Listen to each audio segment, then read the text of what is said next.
What's going on, people? Welcome to the HRO Roundtable, podcast number 2. That's right, guys, podcast number 2. And we cannot wait to talk to you guys everything about HRO. We've got in the house, we've got Richie Rich, we've got Hoodskrew in the house, and we may have some surprise guests along the way today. So bear with us. We've had some technical problems, as you could imagine. That's the reason why we've been delayed. So we do apologize, guys. Richie Rich, Hoodskrew, how you guys doing, man? What you been up to? Doing good. Just collecting the HRO cards like always and climbing up that leaderboard. I think Hood's Grill does the same, right? Yep. Perhaps spending too much time on the app. It's been a pretty big 2 weeks, I would say, and I am spending probably 3 times more actual time on the app itself with burning and crafting and just overall trading, to climb up the DD7 leaderboard. I've been pretty busy, to say the least, but it's been really great. Wow, it's been amazing, right? With so many things going on, and I know the community. I mean, like literally everyone's been on it. My Twitter feed has been non-stop and messages and everything else. And like this is my morning routine. I wake up in the morning. The first thing I do is before I even say hi or morning to my wife or my daughter, Twitter feed heroes. Like that is it bad? Like what I'm doing? And then when I'm going to sleep, the last thing I look at is like more hero stuff on my Twitter feed. And I'm just like, wow, I need to take a break from it. But it's been amazing though, right? There's been so many things that we are going to kind of cover up. I mean, just from 2 weeks ago, since we did our last podcast, we've been able to kind of have the DD7 drop, right? With some amazing stuff that's been going on. So we're going to be covering off the DD7 drop. We're going to be covering off the bundle deals that they were doing, the reward stuff. Then we had crafting going on, right? So we're going to be kind of talking about crafting. We're going to then go talking about burning. We're going to be talking about the hero hybrid chapter 1 sort of kind of voting system that's also been kind of going, and then obviously we're going to be talking about sort of the market and any other bits and bobs, and obviously we might have some guests that do pop along a bit later on. So we've had some amazing stuff though, guys, right? I mean, it's just been phenomenal. I know Richie, you and B52, you guys have been burning away cards as if there's no tomorrow. I mean, do you guys even sleep? Like, what's going on? Well, I mean, the feature there was added recently, so we decided, you know what, we want to test the waters. Plus, we need some HRO points, so why not burn some cards? We had to craft some cards, we burned some points, get those points back. Let's go ahead and burn some cards. So we picked out one of the cards out of the decks and just started going at it. Yeah. It's been phenomenal. I don't know, Hoodskrew, you've been at it as well, dude, man. It's been right full on. Let's be honest, right? It's been absolutely full on. I know you've been trying to go off that leaderboard, burn away, craft away. You've been absolutely full on non-stop, haven't you, Hoodskrew? Yeah. It's the dynamics have changed. There's a lot more to do on the hero app. And yeah, it's real exciting, honestly. These people, they just keep coming up with new stuff. And yeah, it's great. It's great. For sure. Good stuff. So let's have a quick look who's in the chat, guys, before we start talking about everything hero today. So give me a second. Let's see who we have in the house already. We've got the Rip King. Hopefully everyone is having a good day. We are having an awesome smashing day, apart from our technical glitches. As you can see, Hoodskrew didn't want to show his squirrely face today. I'm joking, guys. But we got a role reversal here. Now we've got Rich with a camera on. So we finally have Rich's face FA on my channel finally. Yeah, so there you go. He is actually a real person. He's not an AI generated voice out there. So he is a genuine real person. There you go, guys. That is Richie Rich. But we are going to be, we're supposed to have a couple of other people. I know we had some technical difficulties. So unfortunately, they weren't able to kind of pop on. So Rip King, man, we're doing good, buddy. We have Mr. Locknet. Excuse me, but you are late. Oh, we are sorry. We are really sorry. It wasn't my fault. That's all I'm going to say. No, I'm joking. It was my fault. We just tried to get things sorted in the background. Camera issues. We're coming. There we go. We got our Sally's in the house. How you doing, our Sally? Our Sally's. I think, if I remember, you are absolutely smashing it on the leaderboard. I think them single digits, double digits. I mean, our Sally's killing it, right? I mean, from what I remember. But yeah, keep on at it. Our Sally made me a trade yesterday. Saying there in the chat, Rich, take care of that A1. Made me a trade yesterday for one of the Doomsdays, the common Doomsdays. for an A1. Oh, And I had to give some stuff up, but it was worth it because I love that Doomsday card, and that's thank you, R. Sally. there you go. See, this is what I love, right? The community coming together. They, literally wanted to kind of trade and actually helping one another up, right? So I'm really glad to kind of see. And you know what? It's great because I think I see 100% more uplift of conversation and trading and burning and so much more happening. It's just the atmosphere is absolutely buzzing, man. So yeah, we've got Shannon in the house. Hey, Wazza, Rich and Squirrel. Hey, buddy. Hope you're well, man. How's it going? Brittany's in the house. Hey, y'all. How Brittany, hope you are well. You are killing it, girl, in the space. Keep on at it, man. We got Albie Gonzalez. Hey, let's go. Drulo, 86 in the house. D1 to the moon. Oh, D1. Wow. It was only a few months back that we had D1. Boy, does it feel ages ago. But look at them prices. We will talk about price markets a bit later on, so keep an eye on that. Rich, take care over that A1. Yes, he is. He's going to take that to his grave. That ain't going. Wait, Rich, which one did you get? It was the the A1 from, I think, the Multiverse set, or the Dark Multiverse. You got it from a pack? No, I traded R. Sally. R. Sally, okay. Oh, wow. R. Nice. Sally. It was the other way around. That's awesome. Oh, yeah. Yeah, from Miss Sally. We have, hopefully everyone is having a good day. We are, I think I've just skipped it. Bear with me. Here we go. This is what we're supposed to do. It's all good. As long as everyone is in good health, that's all that matters. Keep up the great work. When what?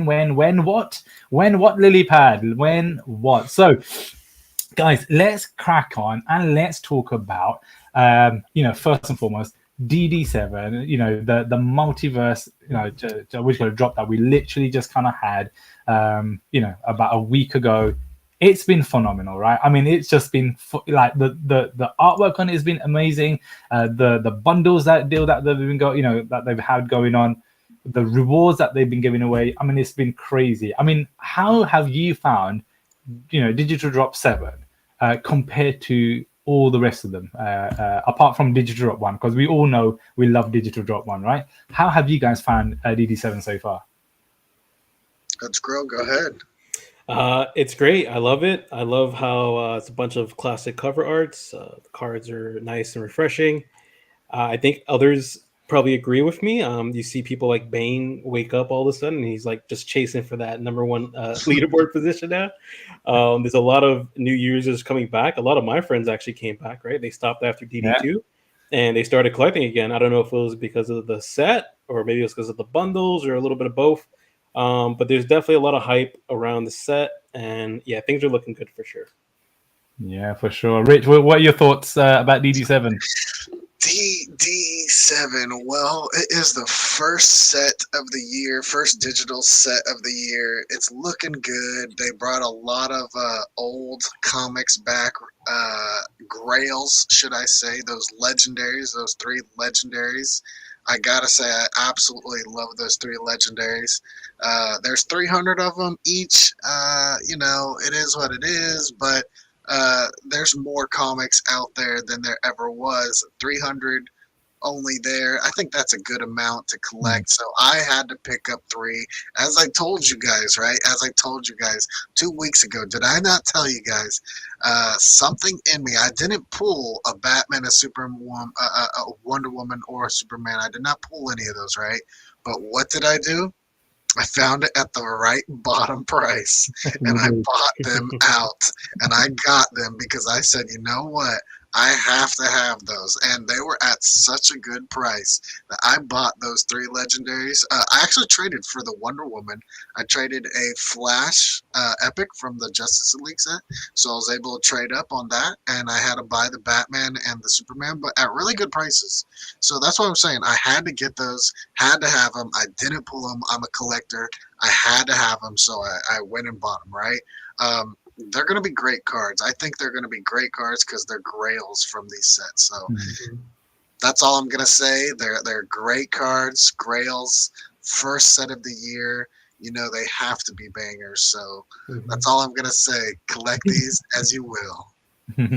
Guys, before I go over to Hood Screw, guys, let us know in the chat what made you go for the DD7 drop, and if that means if you did go for it, right? What enticed you to go for it? Was it the fact that the artwork? Was it the fact that of the bundle deals, or was it the fact that actually, the scarcity and potentially what you could do with them, which was obviously crafting and burning? So let us know in the chat, guys. We'd love to kind of hear from you guys in terms of what you thought about it. So Hood Screw, man, DD7.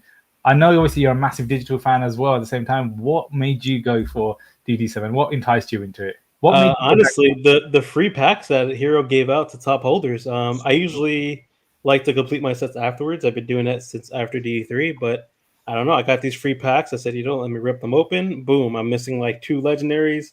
Said, you know what? Why not? Let me go ahead and just complete the set. And yeah, I've been hooked ever since. So that was a good move from Hero for sure. Hood Squirrel, have you even spent money before like Thanksgiving? You got how many packs dropped to you from the Wonder Woman? You got how many packs dropped to you from the multiverse? Like, can we just say, does it pay to be a collector or not? Right? Does it pay to be a collector, Hood Squirrel?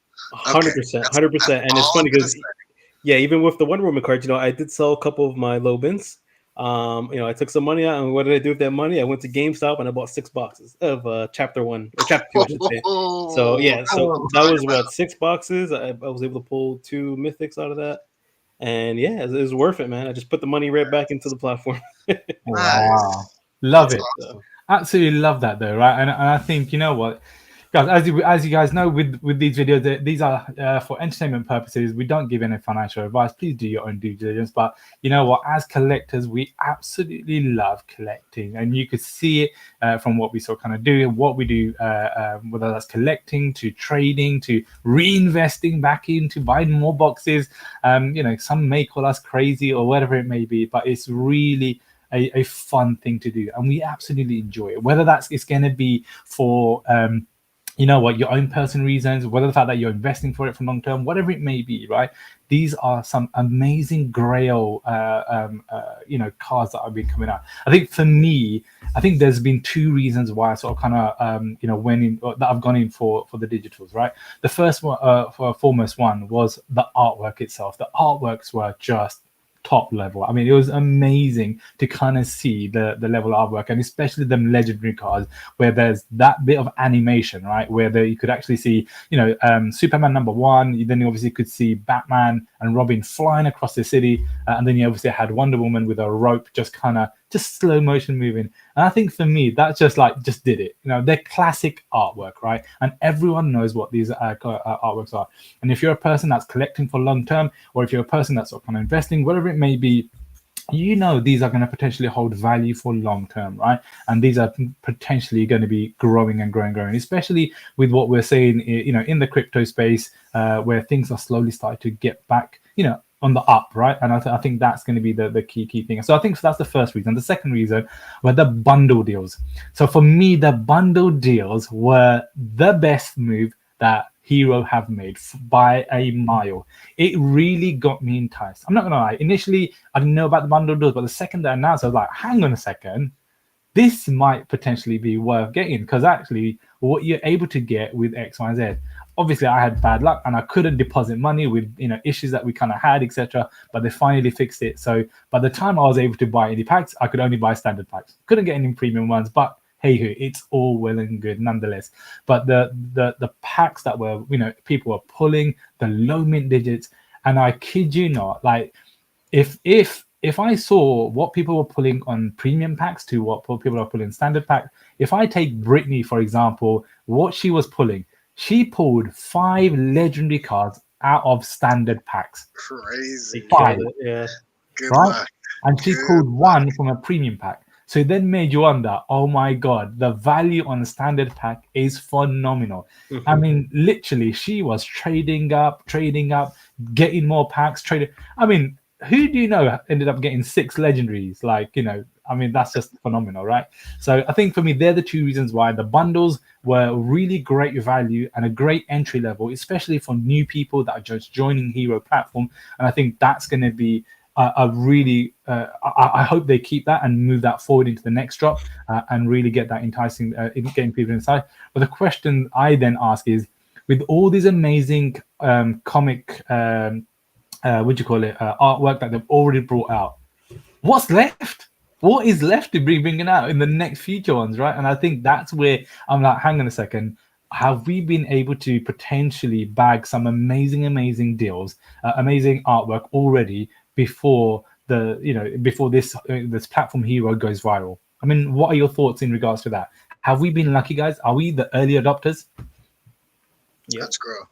absolutely. I do believe so. Well, I mean, they have a lot of artwork. I'll just say that much. But we've been getting a lot of the premium prime stuff that everyone is going to collect. Those grails, or even some of the stuff that is just striking imagery, striking art that we're all going to want to collect in the future. You're getting that right now. So. Yeah. Absolutely, and I think that's the beauty about it, right? And when you start seeing the market slowly start going up, then you're like, hang on a second, do I stack up on some few more? Then you start stacking up, then you're like, hang on a second, do I get some more? And the collector side starts coming out in you, right? And then you're like, no, I got to get this, I got to get that. Oh, do you know what? I got to get this. So I think it's really been interesting, right? It hasn't just been the multiverse DD7 sort of the hype for it. It's every other digital packs and even hybrid. Everything is getting there's been attention everywhere, right? And I think that's been pretty awesome, don't you think, from your end? I mean, have you guys, obviously we'll talk about the markets a bit later on, but what's been your general consensus from the general public? What's your thoughts? That's been positive. Everyone's been pretty positive about the drop. They've been positive about the features. We got the whole burning and crafting included with this set. And yeah, it's just been great. And I just love, people that can't complete the full set. You could always complete the full rarities and get the badge of honor after snapshot date. A lot of my friends are doing that. They don't have enough to, complete the legendaries or maybe even the epics. And they just end up doing the superiors, the commons, and the uncommons. One of my friends got lucky, actually. He pulled the Hero Batman card, which is awesome. Wow. Super jelly about that. I was like, what? Yeah, so he was really happy about that. So he's holding on to that. But yeah, he's just gonna collect everything, but what he can afford essentially, and it's totally fine. I feel like Hero allows it so that no matter if you're a big fish or a little fish, you're still able to compete and collect. Yeah, absolutely. And Rich, I know you've been in spaces. You've been obviously having loads of fun, right? What's been the general consensus there from the community from what you've been hearing overall? I mean, everyone has their luck with pulling packs, right? Yeah. There are a few people that come into the community. I would say there's 5 or 10% that like those beginners that come in, and I'm not gonna lie, they come in, they maybe buy 1 or 2 packs, maybe 3 packs, and they're like, man, I have horrible luck, right? And I'm like, no, I get it, but I've pulled over 100, 200 packs at this point, you know what I'm saying? So, and Bomber has pulled 100 packs in a night. So I mean, it's nothing for us to pull packs, and sometimes we haven't even pulled an HRO card. Yeah. So the actual percentages, like the statistics of you pulling a card, is just what it is. Like if you pull a good card, if you pull anything good, you are doing good. Like if you pull anything worth your collection, it's doing good. Okay, you can pull really bad cards. Bomber has pulled 3 common cards in a night. I remember it was the DC Pride set, and it was they had Pied Piper in there 3 times, and he pulled 3 Pied Piper cards, the 3 different Pied Piper cards, and we called it being Pied Piper because it's like worthless cards that aren't going to go to your deck. But if any cards that you're worth trading, selling, anything like that, it's all going to your deck. Yeah. So the thing is, if you get some good cards, some low mints, if you get an HRO card, if you get a legendary, if you get any of those, you're doing very well. You're doing very well in your pack pulling. So guys, just keep pulling packs. It's very hard. The percentages and the statistics is crazy. So don't be discouraged when you can't pull what you want off your first ones. Like if you're gonna want to pull something, you're gonna have to continue to buy packs. It's just what it is. I'm into D7 and I haven't pulled 1 HRO card. I have one, but I had to buy it, right? And I had to trade up to different cards. That's just what it is. So use your cards accordingly to trade up, to sell, and to get into other cards that you need. That's the best bet that I would give advice for. Fair enough. I think, you know what, you've absolutely nailed, hit the nail on the head for sure, buddy. And I think, you know what, I mean, for me, I was thinking to myself, oh my God, I should have bought more packs. I genuinely, I was just like, if only obviously the system was okay for me to put more money in there. But I was just thinking to myself, I needed more packs. And right now, I'm still thinking, do I buy packs off the secondary market? Because there's such good odds, right? Potentially for you to be able to kind of get some amazing stuff. So I think for the guys, right, just to give you guys a bit of a heads up, right? If you are going for the leaderboard, or if you're doing if you're going for the crafting piece, etc., there are some amazing cards as a reward, right? So just to give everyone a bit of a heads up, so if you end up completing the reward, completing the whole set for the multiverse, excluding the crafted cards, so excluding the crafted cards, guys, you will end up getting Superman, I think John Kent one, so that's what's going to be airdropped into it. And if you end up coming, or I think top 150 on the leaderboard, you will end up, and that includes the crafted card, right? From what I remember, you will get Wonder Girl as a reward card. Is that correct? Yeah. I'm not exactly sure. Hood Squirrel. I know they have it released. I think it's the Wonder Woman and the Superman card for the 2 reward cards, if I'm not mistaken. Is it Flora Yara? Yeah. That's it. Yeah. So that's what's going to be airdropped in. Is it the top 150 or the top? That's for the top 150, and then for the completed 37 card set, it's the Superman John Kent. Yeah, there you go. So there could be completed 300, right? For the completed, because you can complete up to 300 for that set. Correct. But the top leaderboard is going to be 150, right? Yes, that's right. Oof, that is going to be. It's going to be rough for some people. Slim pickings. I'm already in there, and it's still rough. So I'm going to have to figure things out. Yeah, you know how it is too, man. It gets rough. Yep. The closer we get to the day, the closer it is for people trying to climb. Yep. What is the snapshot day? Just so the fact that we could let the community know. What do you have, Richie?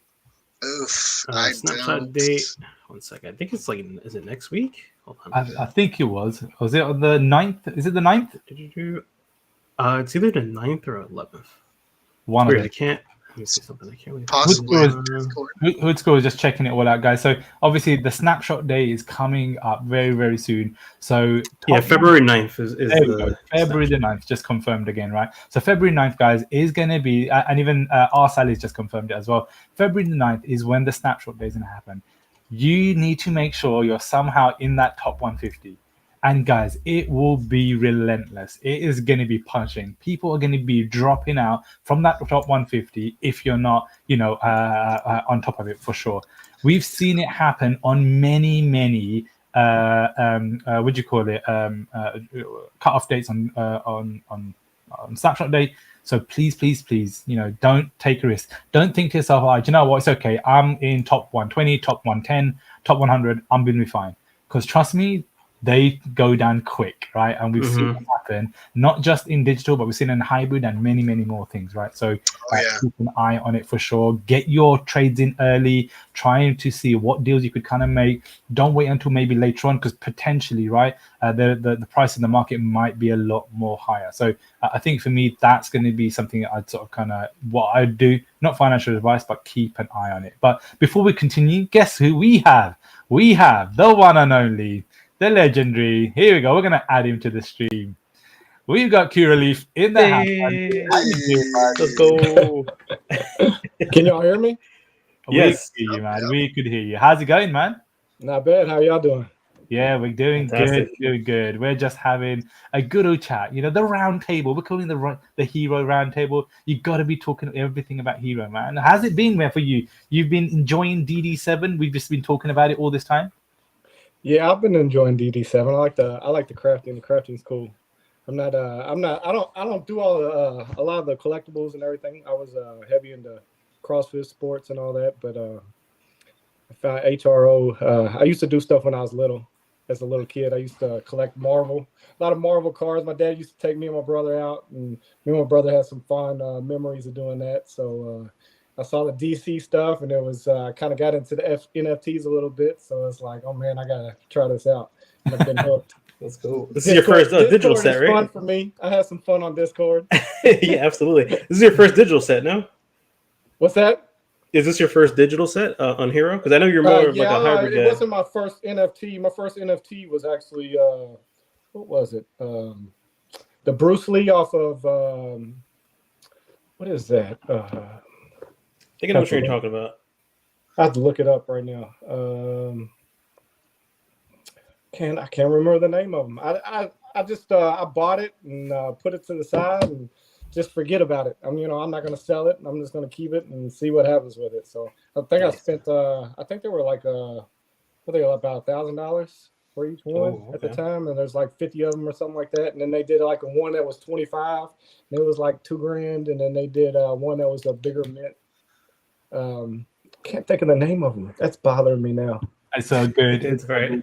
Well, while you think about that, I would like to introduce, she's known as the legendary whisperer in the hero community. She's the one who has more luck than anyone else that I've known so far. She's the one who's absolutely killing it. And do you know what? She is been going from strength to strength. Yes, you guys know her. It is Brittany. Brittany, how are you, buddy? How's it going?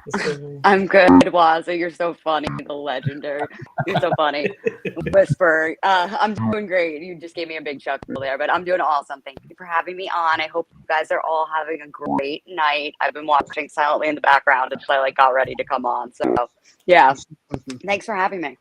No worries, no worries. So DD7, I mean, there's no worth asking you if it's gone well for you, right? Let's be honest. It's no contest. If we've seen any of Waz's videos or streams or any of my posts, it's gone great for me. I completed the set and then some, and was able to craft and burn and even like make some trades to get, I didn't have the Flash to even craft before from Justice League. So I was able to get that and then some. So yeah, I made some really good trades, and standard packs treated me really, really well. I mean, Hood Squirrel was saying earlier, he told me that he did like the simulator, and took him 25 packs to hit a legendary, and I was like, oh geez, wow.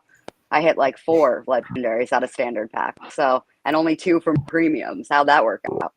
So yeah, it was great for me. And I really liked the set in general as a collector. So nice. I don't know if there's some feedback coming off your mic or not, but yeah, it's just there's a bit of like feedback. I thought it was me, but yeah. There's feedback. But I think it's gone now. Hold on. It should Is it gone? I'm sorry. Yeah, I think it's gone now. There was a deep sort of funny feedback, but no, it's absolutely phenomenal. It's great to hear that. It's okay. We're just being hacked by the HRO team. You know what I'm saying? That's all it is. They're just It's Lewis. Messing He's us around. doing it all. Yeah. So, guys, so Brittany, obviously for you, what was your main reason why you absolutely went hell for leather for DD7? What was the one thing that really got you attracted for DD7? Okay, so I really like history. I like classics. I like first appearances, first nods to things. So I already knew I was going to like the set and seeing the art. I really liked the legendaries. I like the colors and things like that. So I did really lean to the artwork and stuff on the set before. But if we're going to be really honest here, like ripping open my packs and getting such great pulls was me being like just a complete degenerate collector, being like, I need to open more packs, like, you know what I mean, and just having enough luck that I could keep opening more packs essentially. So that was really what it was for me. And then the crafting and burning element was really exciting. I wanted to get in on that. I knew that there was like I had to find a way to be able to do that, just because it was the first time they were introducing this, and that was like an exciting thing to have for the first time, right? Yeah, no, absolutely. I think there's still that feedback. Have a look on your mic whilst we carry on chatting away. So, guys, we've obviously had the DD7. It's been phenomenal. Hero have done an amazing job Colex obviously been super amazing in terms of what they sort of kind of have done. We had the bundle deals; they were phenomenal. We then obviously had they've already announced what the completion rule was going to be. They've also announced what the top 150 is going to be. So DD7, an absolute phenomenal hit. Even the price is kind of holding well in the markets, and also at the same time the packs itself. So let's move on to crafting, right? Crafting. Wow, have we all been waiting for crafting? And it is finally here. We had an amazing time with it. I know we had a bit of an issue at the start. We had a little bit of a glitch, but you know what? I've got to give it to the Colex team. What other company do you know, literally within 20 odd minutes, they could literally fix an issue that happened, right? And there's always going to be a glitch or some sort of issue when big things are being rolled out, right? But you know what? They didn't have to wait a day or wait a week or whatever it may be, or even get it pushed back. They literally got it sorted out within 20 minutes. I mean, first and foremost, hats off to what do you call it, Colex, for doing what they did. I mean, how did you guys feel about that? I mean, I was super impressed, right? What did you guys think? Go ahead, HRO first. Go ahead. Oh, Mike's muted. Oh, there we go. Yeah, so they've been killing it from day one. I mean, ever since I saw them, instantly roll the platform and start adding little things. I think like after like 2 weeks of DD1 being released, they added like a price chart and all this stuff. So I mean, it doesn't surprise me. I know what the team can do, and they've just been doing amazing since day one. They have, haven't they? Rich, what are your thoughts? Crafting. It's always going to be something different, and we'll have to see what happens. They're going to bring in new sets for crafting, and then they're going to have their own particular sets, so you'll only be able to craft that. I think that's going to be it's going to be interesting. Because you can't just go break open a pack. You have to open a pack from another. You have to get cards from another pack to craft that. So it's going to be interesting. Yeah. Cureleaf, what are your thoughts about crafting so far? They did a good job. I was at work at the time when they dropped it, and so I went ahead and purchased the packs. Make sure I got my purchase in, and I know people like to open them at first because I think people are trying to scoop them up. I mean, I'm a flip. I flip and I collect. I do both. I'd like to try to make some of my money back and collect at the same time. I do. I'm a big hybrid person, so I might make some money with digital and then flip it over to hybrid and get some of the stuff that I wanted. Because I was just able to recently get that digital or the hybrid Batman mythic that was like an Nice. 851.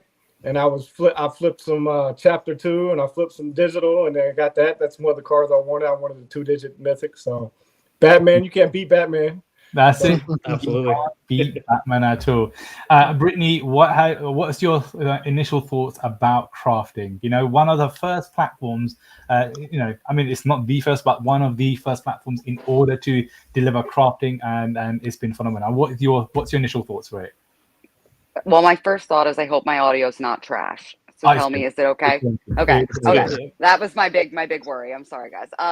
I thought it was great. I mean, we did it live together, and other than there being just like a glitch of excitement because of it getting delayed, I thought it was fun. I got to sit there and burn cards for more points that I needed. It was just fun to play around with. I mean, I had a hell of a time. I mean, if anybody was enjoying it, it was me. So yeah. I thought it was good. And I've done a couple times randomly, just tested my luck and been like, let me just craft a couple and just see what happens. Nothing good, but I've just done it here and there for the fun of it. But yeah, I've enjoyed it. And because especially there's only a short period of time you can do this, right? So once it's gone and once the cards are burned, that's it, right? So yeah, I've enjoyed it. Now here's the question to Wazza. It's been asked. Do you have a strategy on burning? Now, should you burn first when all the mints are available, or should you burn later down the road when certain mints have already been minted out and maybe you have a better chance at getting those lower mints? That's the question. Now, first, let's go. Is it sooner or later? Hood Squirrel first. Sooner or later mints? Man, craft I don't first know. Or later? I want to say craft later. I know. Craft later. Okay. Yeah. Tessie said a couple times that they're probably going to be scaling the burn points, eventually, right? So if people start burning a bunch of stuff now, and you wait for that to happen, you might actually be getting more hero points once that does happen. I don't know if it's still happening, but what I'm saying is to get the better mints. When you get, the better mints. When you get into a craft function like this, do you craft immediately right out the gate when they open this up, or do you craft like hours later? Immediately? Yeah. Okay. Immediately, yeah, for sure. Curlyleaf, what do you think? Curlyleaf? Yeah, immediately. I mean, it's all luck anyways. It's if you're gonna get it, you're gonna get it. If you're not, Brittany? you're not. So. Brittany? Same thing. I went with immediately because, things could just start to go. And I saw a lot of people get low digit mints. I mean, saw Kryptoni, he got a Detective Comics like A5, right off the bat. Yeah, I was nervous. I was like, we need to burn and craft now. Wazza, immediate or later? So I think for me, there's two parts to it. So the reason why I crafted straight away and urgently is because from when I ended up seeing the mint numbers and the quantity that's available, and from what I've been hearing in the community, everyone's been going in for. I was like, hang on a second. As you guys know, I was supposed to kind of go live around 4 hours later on. But then after checking things out, I'm like, hang on a second, I can't be going live later on. What am I going to end up crafting if there's nothing left to craft, right? So that's why I sort of kind of canceled that stream and literally went live at the time of crafting itself. So I think that's the first reason as to why. But would I craft straight away, knowing the fact that actually I still would have had a chance? Firstly, everything is randomized, right? So it doesn't come out in order in terms of A1, A2, A3. So it's all randomized. I think the second part is most likely, I personally, if I know I've got a bit of a buffer, I would have waited. Because potentially what I would have done is trying to see how many people on that newsfeed are pulling high mint numbers. And when I see a lot of high mint numbers, that's when I want to pull it, because there's a good chance then your one's going to be a low mint number, right? So that's my strategy in my own head. But now that's what I will be doing going forward. But for this one, I just had to do it because I was like, hang on a second, how can I not have the first legendary card that was crafted, and then go live? Oh yeah, guys, we're going live, but we can't craft anything because everything's out of stock right now, or it's all been kind of sold out. So for me, moving forward, if there is time to kind of get things, I'd most likely wait and strategize to then craft at the right time. And plan it in. And I think that's what I would do. And so just to say, you only have one chance, one craft, one legendary craft, right? Y'all had one chance, so it's either immediate or later. Now, if we look at these cards really fast, I'm going to say that there's 270 of these crafted, still 30 to be crafted, and the crafting event will remain open for a lot more days, so you have plenty of time to craft those next 30. But we did see those crafted in the first hour or two, almost 150, 200, 250 right in the first hour. So you do want to be careful. You might want to craft immediately. You might not want to wait, but there is time to wait, I think, when there's crafting, because I think that they won't craft all of them, but we never know in the future. We never know. So this time we did have time to craft them, and we saw the A1 pulled later down the road instead of immediately. Yeah. So my thing too, I wanted to get in immediately and do that and have a chance to get any mint number that I could, but I got a higher mint number and I was like, dang it, I should have waited later when all those higher mint numbers were pulled and I would have got a lower one. Right. So anyhow, me too. I pulled such a high one. So our strategy going into this is just going to be, it doesn't matter. I'm just going to tell you, it doesn't matter what your strategy is going into this. It's all about your luck. Brittany, you've had really good luck pulling packs this week, and sometimes you're just gonna have bad luck, good luck, doesn't matter what it is. So don't tell me, I'm just saying what strategies there are. Don't hit me for giving you the wrong strategy, but hey, there are different strategies out there for crafting and minting I've seen now. If I'm wrong, correct me if I'm wrong, but didn't somebody on Discord say there's an A5 and an A6 still left with the legendary flash or something? The flash, yeah, I think so. Yeah. Oh wow! Is that one of the reasons why that epic A5 flash is shooting through the roof? Isn't it like $300? But you can only craft one. You can only craft one. So we're all done. We're all done. If you already crafted, you could only wait till someone. Man, That's a tough. Just want to bring that strategy up when we come into crafting. It's kind of a weird thing. You're thinking about it like, do you stand in line later or do you stand in line immediately? You know what I'm saying? Well, So, if you stand in I line later, it personally- gives you an option because you can. I'm sorry, but it gives you an you go option first. because you can kind of. I mean, if you don't mind making some money off of it, you know, now it's shot up to $300 because there's an A5 and an A6 left. What's going to happen after that A5 and A6 is gone? I don't think people are going to be buying as much. So, Yeah. you know, Well, it's a strategy. yeah, and going hand in hand with that, I think it really depends on what cards you're going to need in order to craft, right? We're talking about a Justice League 1 of 600.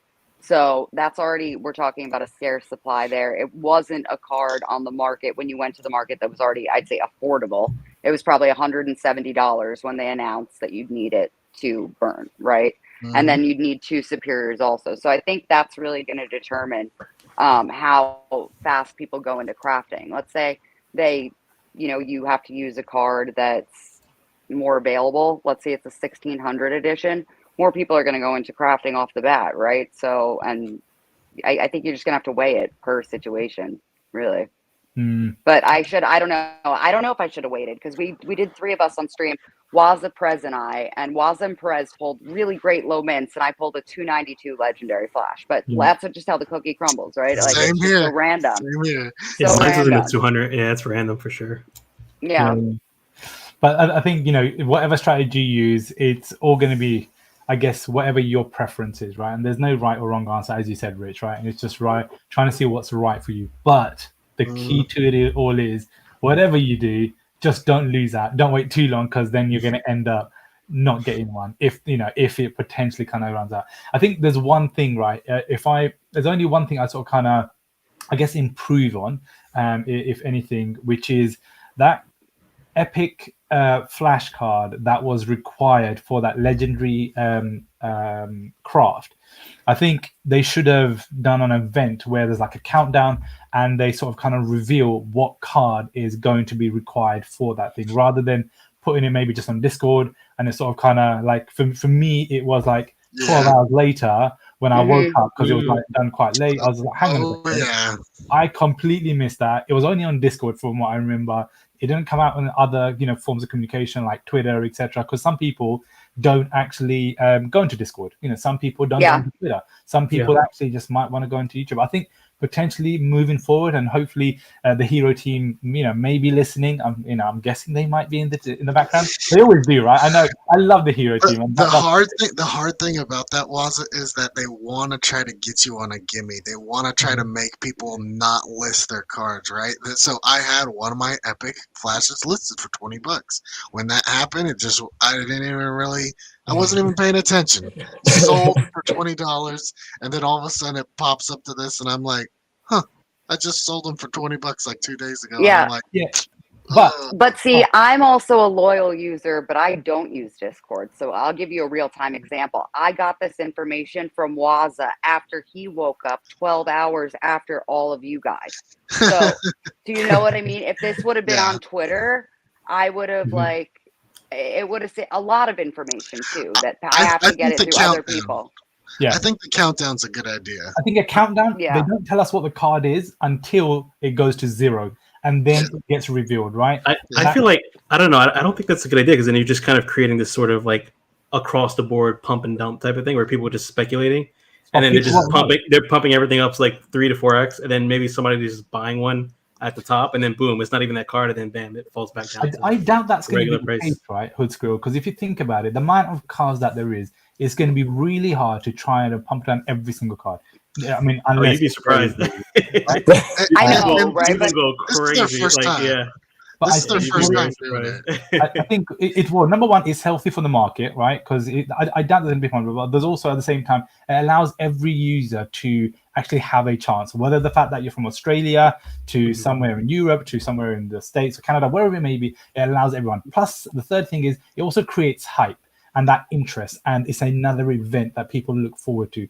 And then the second it goes live, everyone has a fair chance in order to then buy the card at whatever the listed price is, or do what they want to do. Actually, do you know what? They might have a card, they might want to relist it for a different price, but that's the aim of the game, right? It's all about making it a fun activity. So I think for me, that's something I'd love for them to kind of do differently and make it. Well, here's the thing, Wazza.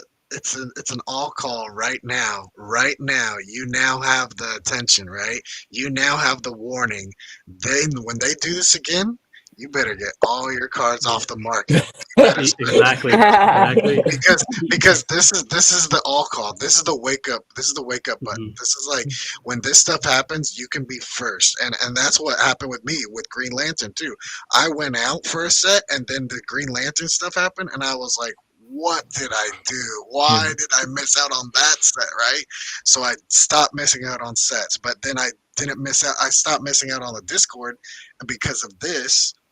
And now this happens, and then I'm like, okay, so now I just have to pay attention, and you have to pay attention. That's what they're trying to make you, like, at least check in every few days, at least check in, at the beginning of the week, and that's what I'm starting to do. Like, if I may go off for a couple weeks, then at least check in, once a week or every couple weeks, because that's what happened. That $20 flash went right out the window because of that announcement, and I was like, well, I wasn't paying attention. Yeah, but that's fine. But I still stand where literally I could be sleeping and then they just put it out, and that puts me at a disadvantage. So I think that's where I sort of kind of stand with it. It's so unfortunate for me. I was actually sleeping in the day when that happened. I was so upset when I woke up. My sleep was so messed up. And I just woke up to like all this news and seen Flash at like 180. Oh no! Yeah, see, you saw it like around the same time I did when I got the news. Yeah, absolutely. But crafting overall, an amazing an event.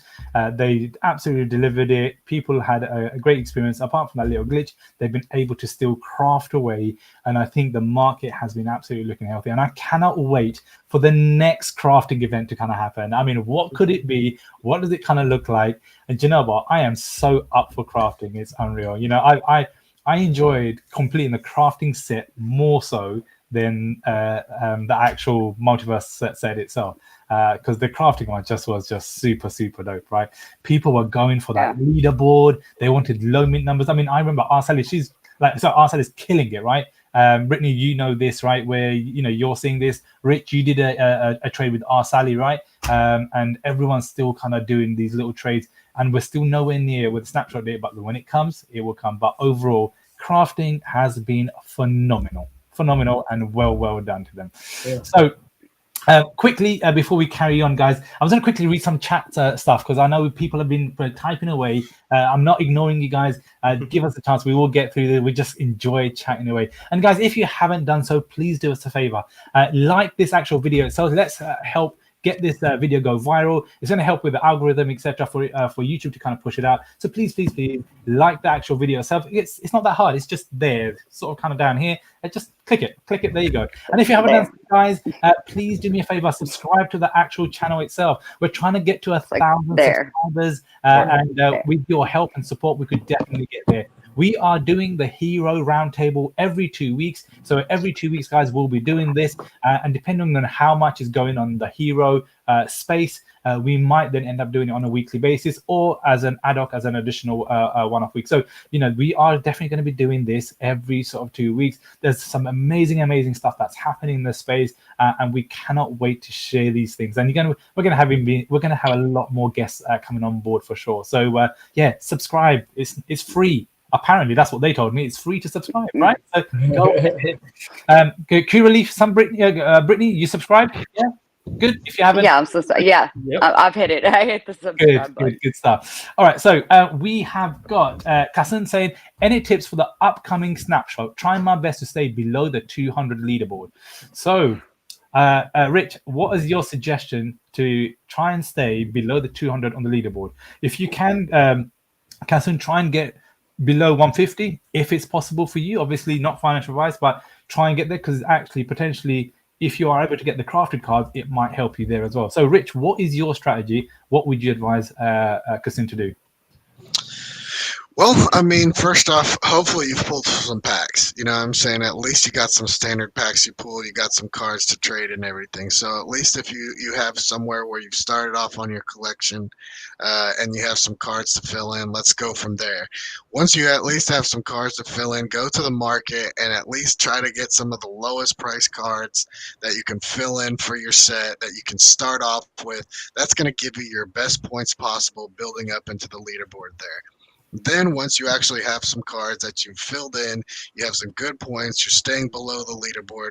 Now you're going to say, okay, well, now I got to make some trades. So you got to go out to some of those people in there in the top 200 and start making those trades with those people. There may be some people below the 200 mark or above the 200 mark, wherever. That may help you. So go around that range that you're in that 200 leader mark or wherever you're at and trade with those people and start making trades. Start sending out trades as much as possible. Just leave those trades open. Hopefully people accept them. I remember when I first started trading, I had 20 some odd trades open one night. And finally I would just wake up the next morning and see that people accepted a trade. So that's the best way to go about it with a little bit as much money as you can, you know what I'm saying? Because I remember starting off with a few standard packs, few cards, making sure I only got 10 packs at a time. You know, you don't have to go crazy and buy thousands of packs like some of these guys. You can start off with 10 packs. That's usually the amount that you're able to fill your card set with, and you go from there and you start collecting those cards. So that's my suggestion. Nice. Q-Leaf, what's your suggestion on that one? I'm sorry. Well, the digital, staying on the digital leaderboard. I haven't. I'm gonna have to pass this off on to the digital pros because I'm pretty big in hybrid. I've just been kind of flipping this set and having fun, and I love the little the crafting. Good stuff. No worries. I'll step in real quick. So for sure, I would change that. Right, you don't want to stay under 200. You would probably want to stay under 150, right, to get that leaderboard reward for the top 150. Otherwise, I mean, if you're trying to go for 200, I mean, probably trade off your legendaries if you're not trying to go for top leaderboards, or at least trade off your low mints, I should say. Otherwise, just go for a lot of low mints. Try to trade away. Use your second lowest mints as trade bait to get other mint stuff to increase your points. And I'd say do it sooner than later because we all know how it is. Towards the end of the snapshot, it is crazy. People literally go bananas on the trade chat, and I think they even stop the trades in the marketplace 10 minutes prior to that. So definitely don't get caught with that. That's a bad way to end the whole leaderboard. Brittany, what's your suggestion? Thank you so much, Squirrel. Oh, I have no suggestions at all. My suggestions are to listen to Hood Squirrel and Rich because they know far more than I do. Everything they said is correct, though. I have no idea. I have no advice because basically all I'm going to do is go around to everybody on this round table and else on the leaderboard and ask them to trade with me as well. So that's where I'm at. I'm at 122 right now, and Hood Squirrel just scared the shit out of me. So everyone here is about to get a DM being like, "Hey, want to trade?"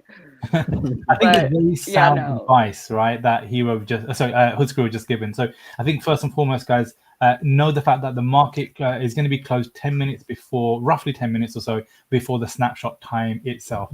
That's just for the fact that obviously there's no delays for them to kind of take that snapshot, and they just want to make sure everyone's in the right position. The second one is when it gets closer to that time, guys, things get expensive and people then get desperate, right? And when people get desperate, they would end up trying to trade things that they wouldn't have initially traded when they've got a sort of kind of clear mind to it all. I'm not saying that's what everyone does, but trust me, when it gets tough and it gets to the crunch time, people will end up doing silly trades and then afterwards regret it. So my thing to you guys is definitely make the trades now. Think about what it is. People are more willing to make sensible trades right now than later on down the line. And also at the same time, when people have made the trades, by the time you get to the snapshot, people don't have any more trades to do. People don't have any more trades. Hang on a second, I don't have any more trades to do unless you end up paying an arm and a leg for it on a few hours beforehand. And I remember when I was doing the hybrid snapshot, man, I was adding money as if there was no tomorrow. Like I was like, no, gotta buy this, gotta buy that. Then I was sort of kind of, what do you call it, going after the leaderboard. I was jumping up and down. I was like, oh my goodness me, I've just spent $300. I need to spend another $300. Like this is just getting crazy. I mean, thank God, right? Touch wood, I ended up finishing top 25. But it's you want to be sensible for sure. So hopefully, Kasun, that kind of helps you with your strategy moving forward for it, buddy. Andy's in the house. Hey, buddy, how you doing, man? Hope you're well. VeVe Las Vegas, what's up, heroes? D7, such a beautiful set. Good luck. Thank you so much. VeVe Las Vegas in the house, man. We have the Ripkin saying, and there are some commons that are really good comic covers for super, super cheap. 100%. I think this is one of the best artworks I've already seen in the whole entire hero collection that have some amazing Grail, artwork, but also at the same time some just general artwork that are just so cool and they're super cheap. I remember they were $1. Now they're like what, $1.80 or $1.50, something like that. The floor has just gone up by 50%. That's just crazy. Literally within a week's time, and potentially it could even go up more because people are burning. We're going to come to burning in a second, so hold your thoughts on that very, very shortly. Arsal is saying top 150 is for reward, got to be around 100 to be safe last couple of days. So yeah, there you go. That's what Arsal is thinking, where their strategy is all about trying to be in the round about the 100. So even if you get bumped down, they're thinking they may be safe for top 150. Arsal can't guarantee that, but there's still a good chance. But keep on at it. Keep an eye on it, right? Keep an eye on it. Don't just forget about it and wait till the last day of the actual snapshot day. Try and keep an eye on it every day or every other day that you can, for sure. We got DC Fanverse. What's up, people? Hope you're doing good, man. Hope you're doing good. My collectibles, Aaron. Hey, guys. Thanks for the great vid and info. No worries, buddy. Thank you so much. Aaron, when are you gonna literally rip that hybrid chapter 1 that's been literally collecting dust on your shelf? You got to. I cannot wait for you to actually do that, dude, man. Aaron's my collectible. He's got a chapter 1 booster box, and he's just having it there. I don't know if he just wants to collect it and not open it. Maybe that's what he's kind of trying to do. But I hope you do end up opening up. You got to stop the cherry, dude. It's like once you pop, you can't stop, right? So that's what's going to happen. Lilypad saying D7 is a good set. The best is burning though. Will make future market price on some cards interesting for sure. We're going to come to that very, very shortly. Digital Snowflake, yeah, the bundles were kind of cool. Gave more buying options. 100% agree, and it's also allowed people to see great value in these packs and actually the return. I think when you just look at, if you bought 10 packs, right, as a bundle, it ended up being $20 per pack. I mean, that was phenomenal. And even if you wanted to resell them packs on the market, they're going for $33 right now. So you've just made yourself about $10 profit. Q Relief has got all of them listed. Like you bought 100 of them. Yeah. I just list a couple at a time. I'm not trying to tank the floor. So there you go. Profit is still profit, regardless if you're a flipper or if you're a collector. It's a great space to be in for sure. Arsene is saying hit for legendary and a hero. Yeah, wild. Whoa, check that out. 4 legendaries and a hero with the first 12 premium. You are killing it. That's insane. Wild. Do you know what I need to do? Guys, that was for me from earlier, I guess. Yeah, exactly. I need to let Arsali and Brittany just open my packs. Like, here you go, guys. Just can you open them for me? That's what I need to kind of do. I've tried that. Me too. My premiums are trash. I got nothing good out of my premiums. Your luck Some goes of my to premiums weren't good. Yeah. Oh, mate. So we've got Andy saying, I just hope Hero doesn't become an echo chamber like VeVe. Andy, what makes you say that? And I guess I'll pass it over to you, Rich. Why? What do you think maybe going through Andy's mind for him to kind of say that about that? Oh, it's because we're on the same block, I think these are 2 different platforms, 2 different communities, 2 different functions. VeVe has different franchises, different collectibles. They're a good platform, right? We're in the same park though. That's a skateboard, one's a bike, right? So we're over here doing something different with DC, and it's really just one company, and it's collectible cards. It's something completely different on its own app and its own thing. But we're in the same skate park, right? We're in the same skate park for NFTs. We're all here doing digital stuff. So I can't even compare the one to the other, or like what good or bad either of them are doing. Really, like if you know VeVe and you want to go do VeVe stuff, it's right there. That's app is available. If you want to do HRO stuff, app's available. If you want to go do DC NFT stuff, apps available. Anything's available out there. I just don't compare these places to each other. To be honest, the HRO community has been pretty positive, pretty strong. It's fun. It's been here for a while. I don't think that we're here to really talk all about the platform and boast all about it, but it's like it's fun to talk about. So that's why we get together. So anytime anybody wants to hear about it, I'm more than happy to talk about it. But yeah, we're not the best out there. It's just a really good platform. It's been a positive experience. So that's what I say. Great stuff. Anyone else wants to share any more thoughts? No? The platform's huge with HRO. That's one of the reasons why I got into VeVe or whatever. I don't even know how you say it. VeVe, what is it? How you pronounce it? VeVe per blockchain. VeVe. That's one of the reasons I got into that, was because it's just so easy. It was so easy to kind of buy and sell stuff to gyms. I didn't care too much for the gyms, but HRO's app, man, it's just I think that blows VeVe out of the water with their app, with what they're doing. So just making it easy, accessible to people. So yeah, no, it's good stuff. I think you're definitely right, Rich. They're two different platforms, two different they're doing different things, right? And you can't compare apples to oranges, right? And I think that's the thing. VeVe's done an amazing job in terms of what they do, and you know what, they're going to continue to grow, and they're going to do amazing stuff. HRO, everyone's this is a completely different aspect. Is trying to get the TCG community. It's trying to get the digital community, the NFT side of it. And it's fun, it's engaging, and I think, you know what, both of them are going to be able to thrive in an amazing space for sure moving forward. So and Wazza, to be honest, sometimes I'll rip on other applications, but I will rip on HRO when we do some stupid shit over here too. I'm like, what is going on, guys? What are we doing? What is this? You know what I'm saying? I'm like, HRO, I'll tag somebody, you know what I'm saying? So it doesn't matter. I'm like, if VeVe's doing some funny stuff, whatever. If they're doing great stuff, high five to everybody and high five to that team, you know what I'm saying? Yeah. But when we do stuff over here, and it's like, I used to call it out. I'm like, what is this? And we've gotten so much better with communication, with artwork, with the platform, with collecting, with rewards. I mean, just to be honest, in the beginning, we had a lot of complaining too. So, complain when you need to.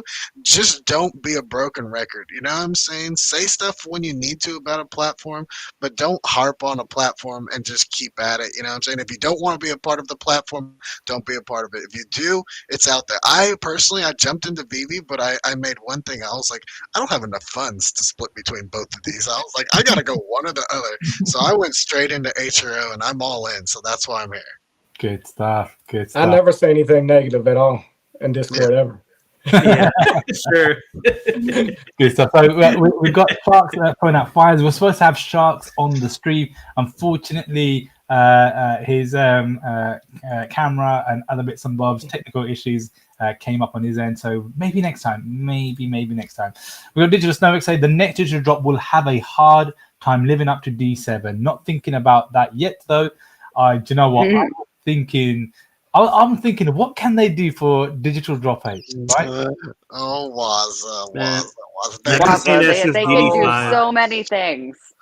Don't tease them and tempt them like that. I know, I have to, right? I have to. I mean, that's the beauty about doing these sort of podcasts, right? So I think, guys, if you have a look at everything, they've grown it, right? They've grown it, and it's just a nice little growth, and it's there's so much more that's happening in that space, and I can't wait to hear about what's going to happen. I hope they keep a lot of elements that they've done for DD7, obviously doing another crafting event, doing more bundle deals. I mean, more of the good stuff, right? And continue for them to be able to kind of thrive on that, and I think that'd be phenomenal. Imagine DD8 with some more grails, but even less of the quantity of cards, the scarcity. Imagine being halved. Imagine that. That'd be super dope. Just saying. No, I'm not saying that's what's happening, guys. Just putting it out there. Just saying. The Gale's in the house. The Gale. I've got to get the Gale on the channel. I got into Hero from Gale, man. I saw Gale's video back in March. We've got Gale. I can be your Gale hero. was early. Do you know what? We everyone loves the Gale, man. Gale, we would definitely love to have you on the podcast soon, buddy. So man, Gale's killing it though, right? That guy is absolutely killing it. Whether that's going to be digital or hybrid, he loves to collect, and you know what? Not all. What did it say? Not all heroes wear capes, right? Not all heroes wear capes. There you go. Chapter 2 hybrid is rough. You got to buy tons of packs to get low mints, in my opinion. Yeah, Chapter 2 hybrid. Yes, there are a high amount of high mints. Of course, there is. But you got a couple of choices. You got the first choice, you could go and buy packs and then rip them open, and then hope for the best. Or the other option is actually, do you just use your funds and then just buy off the market?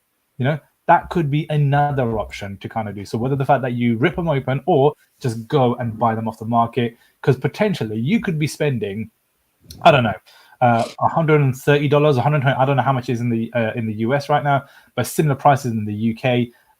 But truth be told, I could go and buy a single-digit low mint number for that amount of money, and I've just got high digits on a whole pack. But you don't have that chance of pulling a mythic, as an example. So, I was about to say it's kind of a hard deal to. When I look at it, I'm like $130 for one low mint card, or $130 for a pack of cards. Yeah, that you may have a chance. You may have a chance to get that low mint. So I do like looking at the market like that, but I'm always like, oh my god, $130 for one of these cards, or do I go and get a pack of cards? Like, so I always have to at least try the packs first, and then I'm like, okay, I did not get a card that I need. I might have to go to the market, and I hate doing that. The thing is, right, there is no right or wrong strategy. Well, there might be, because let's be honest, like Bane is killing it and he doesn't buy packs. He just buys off the market. So he might have the right strategy. I mean, he does buy packs. He takes the candy away from paper hands, man. He's always looking for those low mints. Yeah, he does buy packs. Curaleaf, I know you're heavy into hybrid, buddy. What's your strategy? What do you like kind of doing? Do you like to, buy packs, or do you like to play around with the market? I enjoy ripping the packs. Chapter 2 was making me mad at first because I was just doing kind of what I did with Chapter 1. I go out and buy a box and I wouldn't get nothing, and then I'd be like, oh, can't do this no more. This is terrible. And then GameStop started having a sale, and I was like, you know what?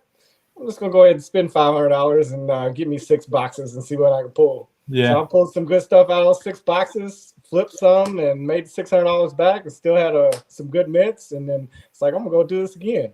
So I went and did it again. So I'm about 18 boxes in, and I pulled some good cards and made all my money back, and still have the whole set except for the mythics, and I'll get the mythics later on. So nice. So we then have Sally saying, "Piper to the moon." Oh, Digital Snow say it would be nice to burn hybrid cards too. Mm-hmm. So Hood Squirrel, I know we sort of kind of had a conversation about this the other day, right? So they're currently doing just burning of the digital ones, right? Mm-hmm. I know. Currently, right now, there is no conversations about getting hybrids to be burned. But how amazing would it be to have hybrids to be burned? What are your thoughts?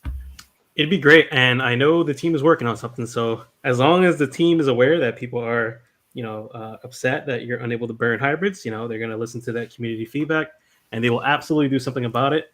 So I love the hero team. I, for one, I'm indifferent. I don't mind if we can burn hybrids or not. It's fine with me. But I do see why people would want it, right? It's a lot of cards. But I do want to say, like, it's very important that people realize there should always be like very affordable commons for like newer users. If you start burning all like the common stuff, it kind of takes that option away from the newer people. But that's just like a very small thing. Honestly, I'm sure there's ways they could even work around that. But yeah, I mean, I'm excited for whatever. I'm down for either or. I know Curryleaf he definitely wants a hybrid burn and hybrid crafting, and I don't blame you, man. Honestly, like I do think it should happen, and I am sure they're working on something. That's all I can say. I'm not worried about the crafting. I can get the crafting from the digital. That's cool. But I'd like to burn some of the higher digit cards, but I understand that you wouldn't get much as in points. But I think it would kind of help out with the overall market if you were able to burn those hybrids. What happens if the next time we don't even get a D8, we get another crafting event? I think they're going to do another crafting event to make you think, should I spend my points now or should I hold on to my points?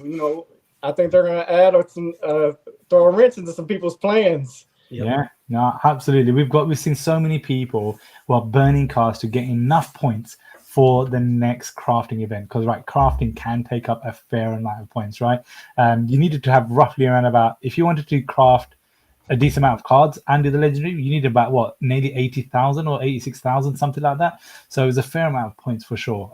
But then I personally, unlike yourself, Curaleaf, I really want hybrid burning to come for sure. I've got so many to kind of burn. And yeah, I think it's going to take some time for them to kind of, raise the floor for sure. But there's a good opportunity for people that have been, holding on for about nearly a year onto these digital hybrid NFTs in order for them to be able to kind of burn, especially from Chapter 1. Chapter 1, I personally think will rock it so much. That's my feeling. Not financial advice, obviously, but that's what my strategy is. If they do bring it on board, phenomenal. And imagine, right, once you're able to burn, and then imagine then going to crafting, right? Then you're able to order your crafted cards from, whatever, and then get them ordered. I mean, I don't mind even paying for them, whatever it is. That would be phenomenal, like for the digital one set. So I think it will be healthy for sure. And I know the community have been absolutely going on about trying to get burning up and ready. Let's be honest, right? The mechanism is already there. It's just activating it on the hybrid side. That's all they need to kind of do. So it's not as if like, oh my goodness me, this isn't going to work. It can work.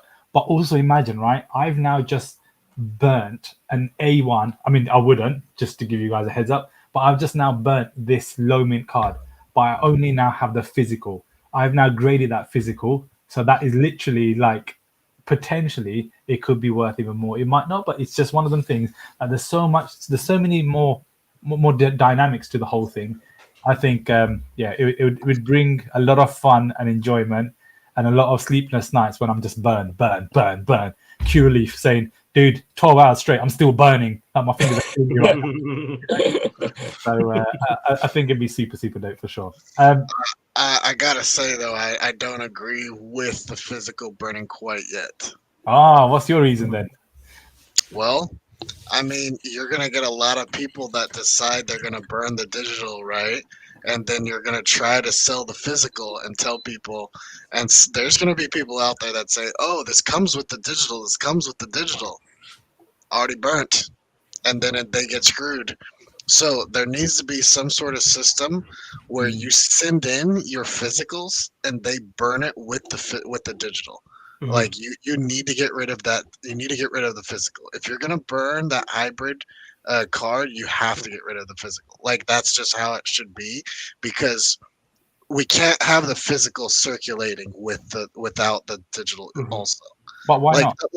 It's because exactly what I said. You're gonna come up to somebody and say, "Look what I have! I have a digital NFT that you can go redeem this right here. It's $20, right? You could go look. It's $20 off there." They go ahead, they buy it, they scan it. The NFT is burned now, and now they're screwed out of it because you lied to them, right? Someone out there is gonna do that. and someone out there will get a whole set of them and say they burned them all and they got the reward, and then they go sell it to somebody else. So those physicals are out there now roaming around in the world with burnt NFTs, useless cards, and I don't like They're that. useless though. They are, because you won't. can't go redeem them. You Well, can't go redeem them now. It's like me burning. You've now a mythic. separated them. So what if I burnt a mythic NFT, a Batman one, but I still have the physical? Would you say that's worthless? You need to burn that. If you've went and burned the digital, you need to burn the physical. That's my thought on it. What's the difference? What's the difference of somebody? They gonna go ahead and sell the digital, and then now they're advertising on the market. They're saying that this is digital and physical, and then they're selling it. They're doing that now. They're doing that now, exactly, and that is the problem. You're not going to stop it though. You're not, but you're creating either way. Problem. Now you're creating a bigger problem. See what I'm saying, Wazza? See what I'm saying? There already is a problem with it now, and they're trying to stop that by teaching people about this. And then now, if you've burnt that, and the physical is literally worthless. That's what I'm saying. Now it's just a physical card. If you're gonna burn hybrids, they need to be burned both. That's the thing. They have a hybrid. They have a togetherness, right? So that's what I'm saying. That's all I'm saying. So how's about this then? I'm just putting it out there. It's just ideas, right, to kind of think about. So first one, what if they put a mechanism in place where you could actually check to see if that hybrid has been burnt before you sort of kind of buy it? But if you're going to buy it, you need to kind of do it face to face, right? Because even then, you could still be live, but then you know what, the person could send it to you and then burn it whilst it's in transit. Exactly. Nonetheless, that could happen on a at an event, right? It could happen at Comic-Con or wherever it may be that heroes sort of kind of attend to. So there should be some sort of mechanism. The second part. I'll tell you, I've already thought of the solution though, Wazza. They're gonna open up a burning mechanism just like they do for crafting, right? Only you're gonna be able to send in your cards that you want to burn. You're gonna say, here's all my cards I want to burn. They're gonna scan them. It's as long as it's to your account, they shred it, it scans, it burns the NFT, it goes right into your account. Whoever's the owner of that digital one gets that reward, right? It goes into their account. So HRO will burn it. They will have a shredding type thing where you can send those cards in. That's the only thing I could see, because it's a little bit too much work, I feel, though. Now, yeah, it is, yeah. and that's the thing. I don't see that you can do this with the physical and hybrids unless you actually get it to the point where that physical is gone. That's my problem. I don't want to. It scares me to buy the physicals already. Right now, with the digital side of it, it would even scare me even more as a collector to buy those, that knowing that there's ones that are burned. So I'm now going to flip it back to you then, Rich. And that is, okay, cool. I get your point. But in the roadmap, Hero are obviously trying to get printed digital cards out into the market. So you, as a person who now potentially might hold an A1 of the legendary crafted card, okay, or the digital part of it, you've now ordered your A1 physical card. It's now come through to you. You now want to sell it. Well, guess what? That's the same thing that you're going to have. So it's one of the, it's like, technically they could just disable the burn feature the second you claim that card. Exactly. Now, that's the thing. That's the thing. Disable the burn, yeah. When you go do the digital to physicals, they can disable the burn function on that. And that will allow you to continue to have the digital no matter if you have a physical or not. You can't just go burn the digital. But why? Now it's a hybrid. Now it's a hybrid. See what I'm saying? That digital now becomes a hybrid. But would you? Yeah, I see that. But then that's like a crossbreed, then, isn't it? And then it's just like, it's going to get really then potentially messy in terms of a that set as an example. So I think potentially that might be quite messy. But I think, look, you know what? There's no right or wrong answer. I think it's great. Yeah, we never know solution. We never know what's to come. Yeah, there's a solution you could do, right? Like, instead of don't let hybrids be burnable, but instead have a sort of freezing mechanisms where you could freeze X amount of stacks for a year plus and passively gain hero points. That way you don't have to burn the card never gets burned.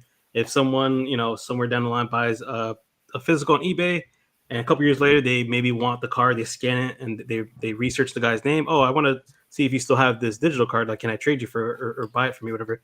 You'll still be able to do that, and you still sort of have a way to gain a passive hero points from hybrids, from freezing them. You're also locking them up, so you're taking a lot of them out of the circulation if it's if you're burning them or locking them for a year by freezing. And it just seems, I don't know, I feel like it's a cool idea, right? You have like the digital sides could burn and then the hybrid side could freeze stuff. I think that is one solution they could do. It's a whole another like mess for them to work out, but I don't know. I can't think of another way to do it. But I do agree. Like I feel like hybrid people or hybrid collectors should definitely have a way to do something with their cards. It is a little bit unfair that only digital could craft and burn and stuff like that. I do think hybrid collectors should have something as well. Good. I think the easiest way that you're going to be able to do that without complicating is because you already have a find my mint website, right? That you can go to, you can kind of check and see who owns that mint.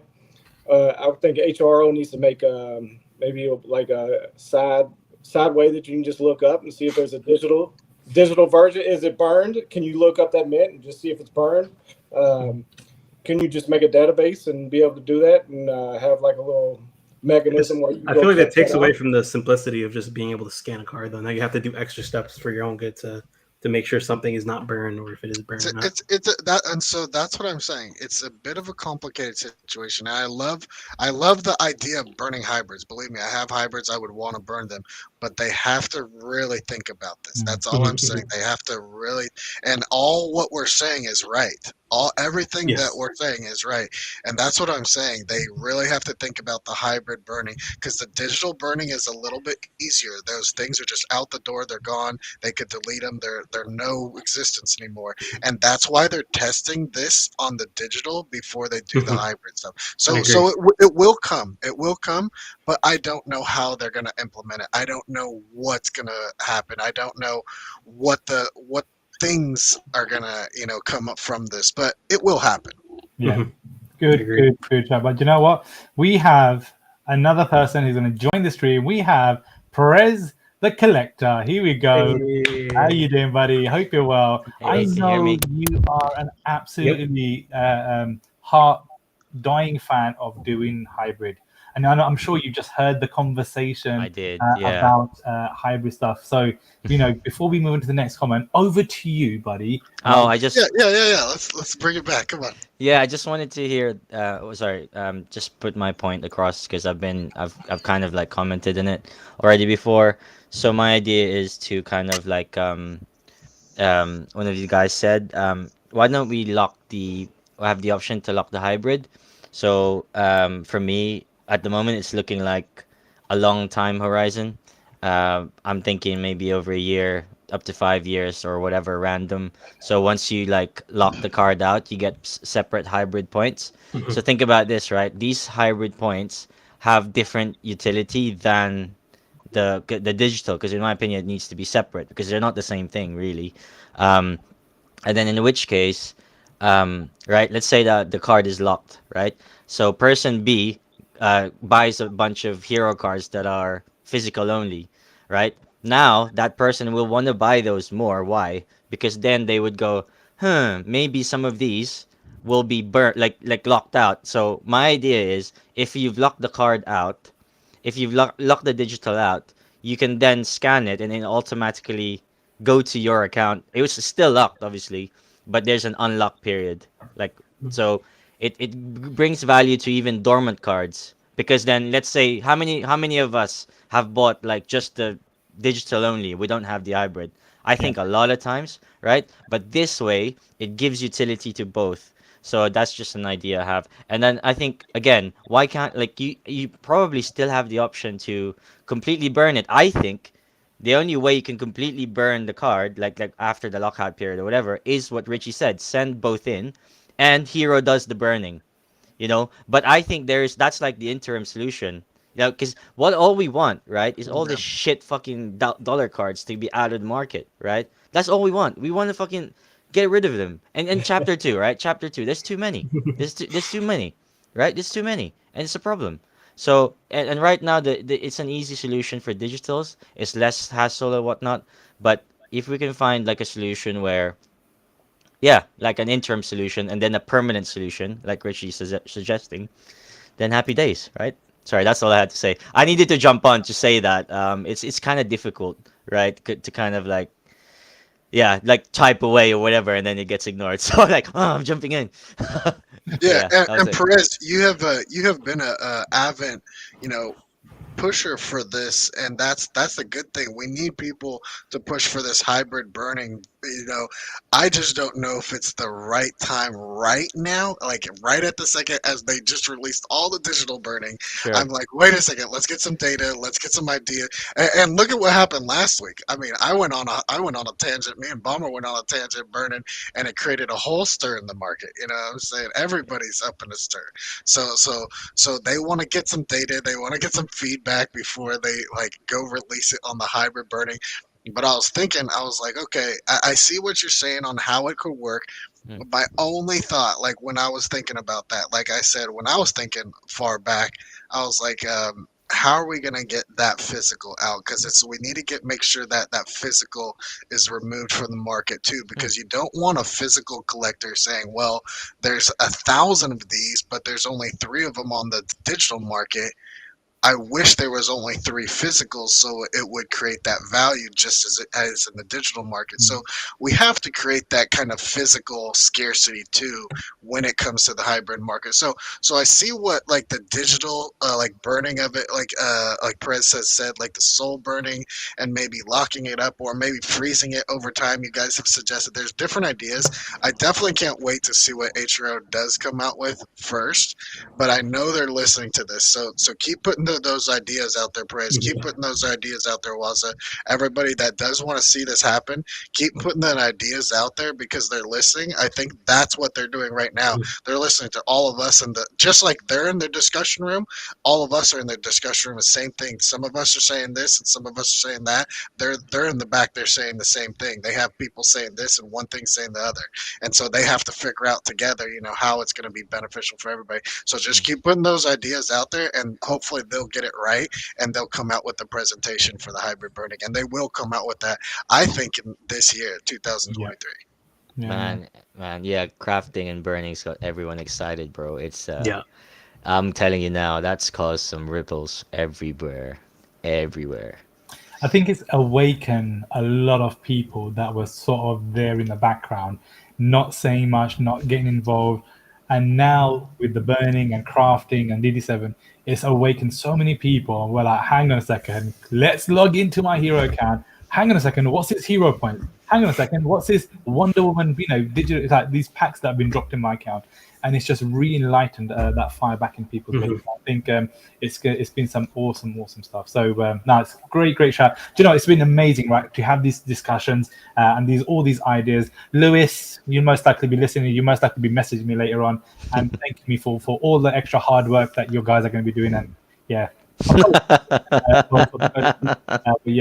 Stop giving work to my team. That's what he said, right? We got the girl saying, it's already on there. Believe me, it's already on there. Yeah. We got the girl saying hybrid burning equals best NFT app ever. We got pro hybrid. Let's go hybrid burning. Hybrid people. Where are my hybrid people at? Where are my hybrid people at? Saying, give me all your D7 single digits. Let's go. Repeat. Here we go. Lily saying, yeah, digital is great, but there's not a lot of love coming from hybrid as of yet. I think there's stuff, obviously, the mechanics need to be in place. There's things that need to kind of be working right. And I think once they have the right system and mechanism in place, then it's going to shoot. And I think the good thing about it is, Rich, and I'm hoping you agree, is Hero and Colex aren't going to release something that isn't ready, 100% ready. Once it's 100% ready, that's when they'll sort of kind of release it, right? And here's the thing, just to be honest, if you think about it too, we were just talking about it. The Batman card and all the mythics, there's only 500 out of 1,000 released in circulation. They still are circulating. They're still releasing Genesis cards. They're still releasing that first chapter 1 sets actually. So to be honest, they might not be ready for that hybrid burn because you're going to be sitting there burning cards as they're still trying to release the chapter 1 stuff for the Genesis stuff. So they're like, hold your horses, hold your horses. We're gonna let you get to burn into hybrids, but they probably already have it all planned out. But they're still trying to sell Genesis. They're still trying to get some of the circulation from Chapter 1, I think, out there. Yeah, absolutely. What are your thoughts, buddy?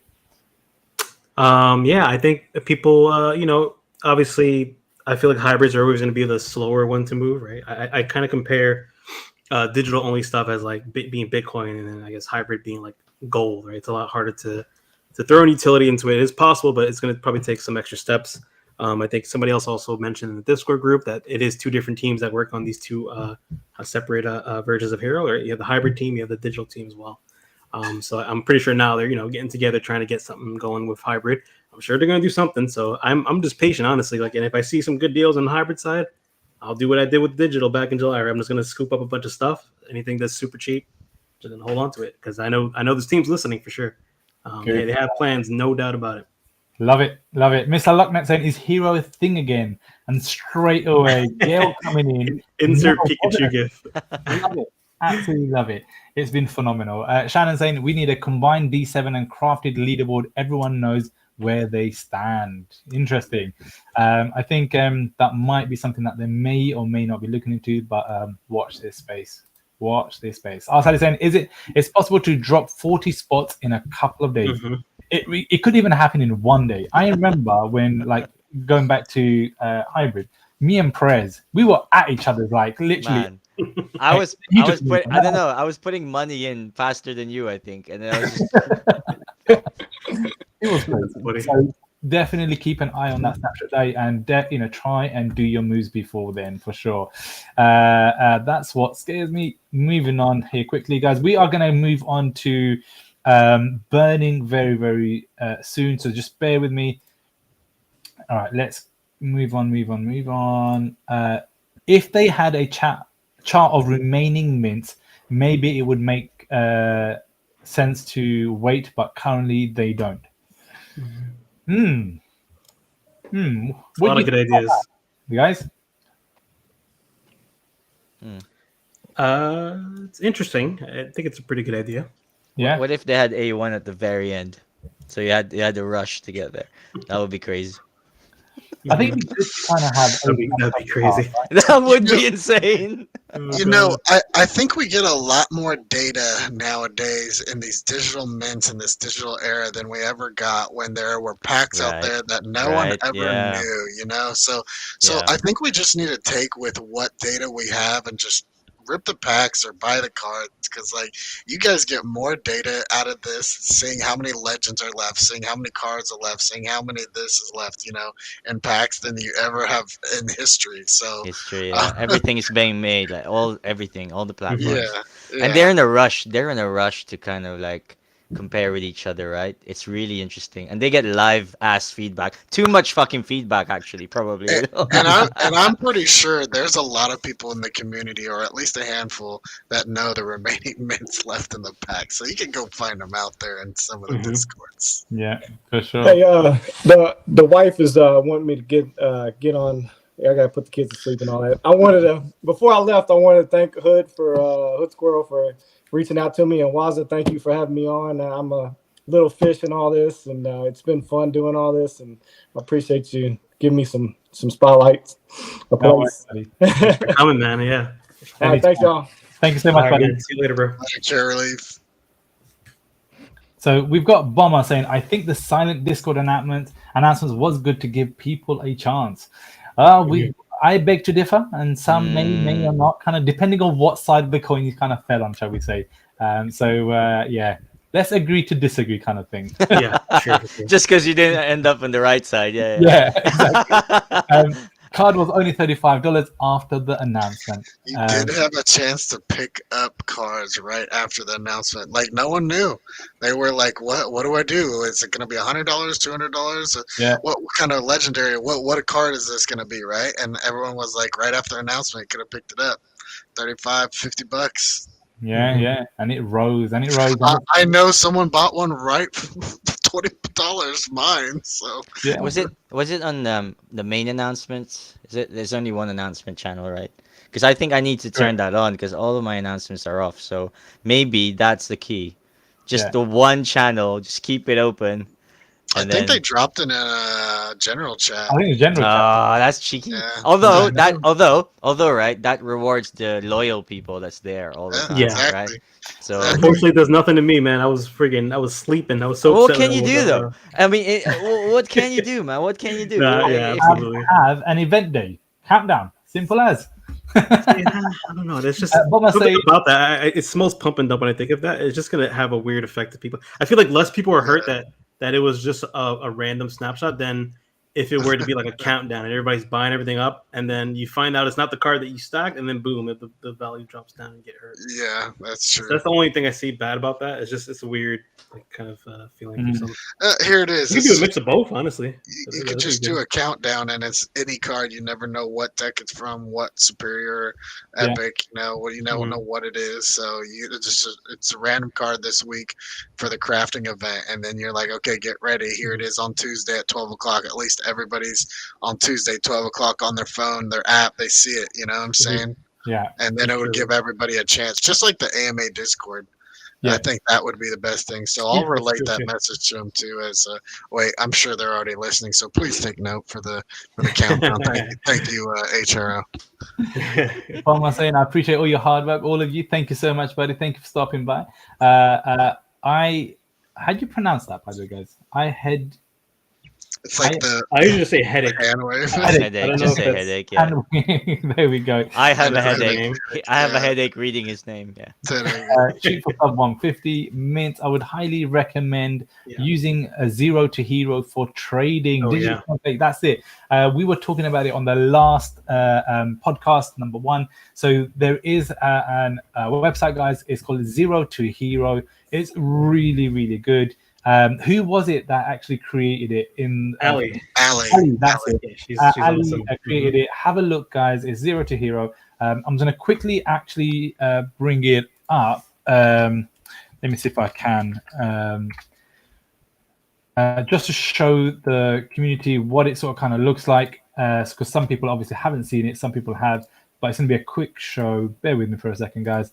But it just allows you to be able to do your trades and just make it a lot more easy to do the trade itself. So where is it going to share?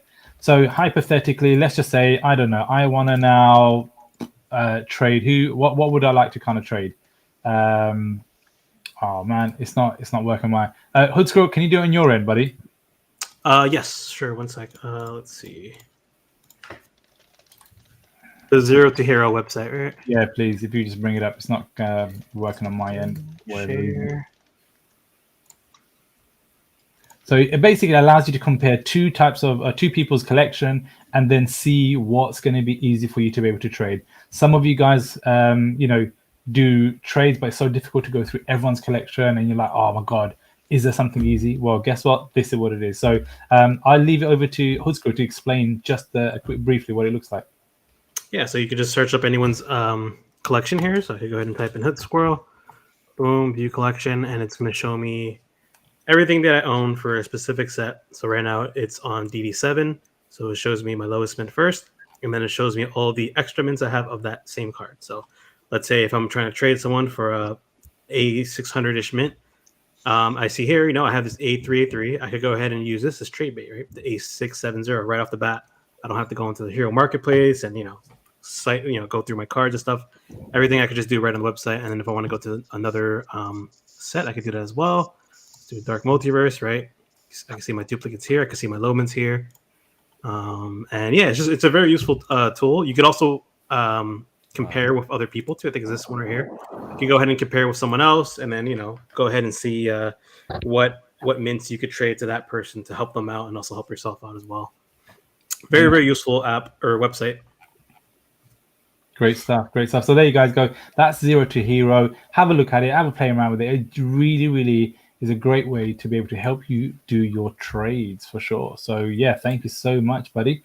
I know Brittany had a bit of issue in terms of her phone connection, so she does apologize. She just wanted me to kind of pass the message on. Richie, play your Burn Baby song. If it's copywritten, can't play it if it's copywritten, unfortunately. So I know, right? if only. We've got Michael in the house. Evening, ladies and gents. Back home from hospital. Finally, after a major scare and a few days in there with the little one, there is some great buzz in the hero space right now. First and foremost, congratulations, Michael, for you and your wife, and also your new baby Roman. Hope you are doing all well, and fingers crossed. You know what, Roman has a good recovery, buddy. And if there's anything you need, you know the hero community are all here. It doesn't matter what part of the world they're all still. Someone's going to be awake, right? So I'm hoping you guys are doing well. And if there's anything you need, give us a shout, man. Hoodscroll, he's an absolute legend. I know you know him, Prez. You know him. Everyone knows him, right? So good guy. Congrats on your baby boy, Mr. Stag Beetle. Absolutely. Here we go. Let's quickly. So I'm thinking now, let's move on to our burning conversation, right? So just let's read this last comment. We have got Hero is one of the best onboarders into Web3, physical card collectors into digital card collectors, credit cards into crypto, digital card collecting into blockchain trading. Wow, there's a lot of stuff that Hero and Codex have been able to do, and they're going to continue to move it forward.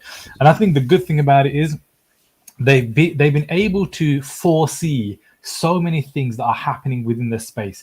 So they've already got certain features already in the background, knowing the fact that actually they need to be able to add certain things in. So therefore, they don't need to rebuild the whole platform from ground up, because that's obviously going to take a lot more time in order to do certain things. So I guess they've already got the experience from doing Colex and other bits and bobs to be able to now implement a lot of things at fast pace on the Hero app to make it move forward. So I think, there's some good stuff that's happening for sure.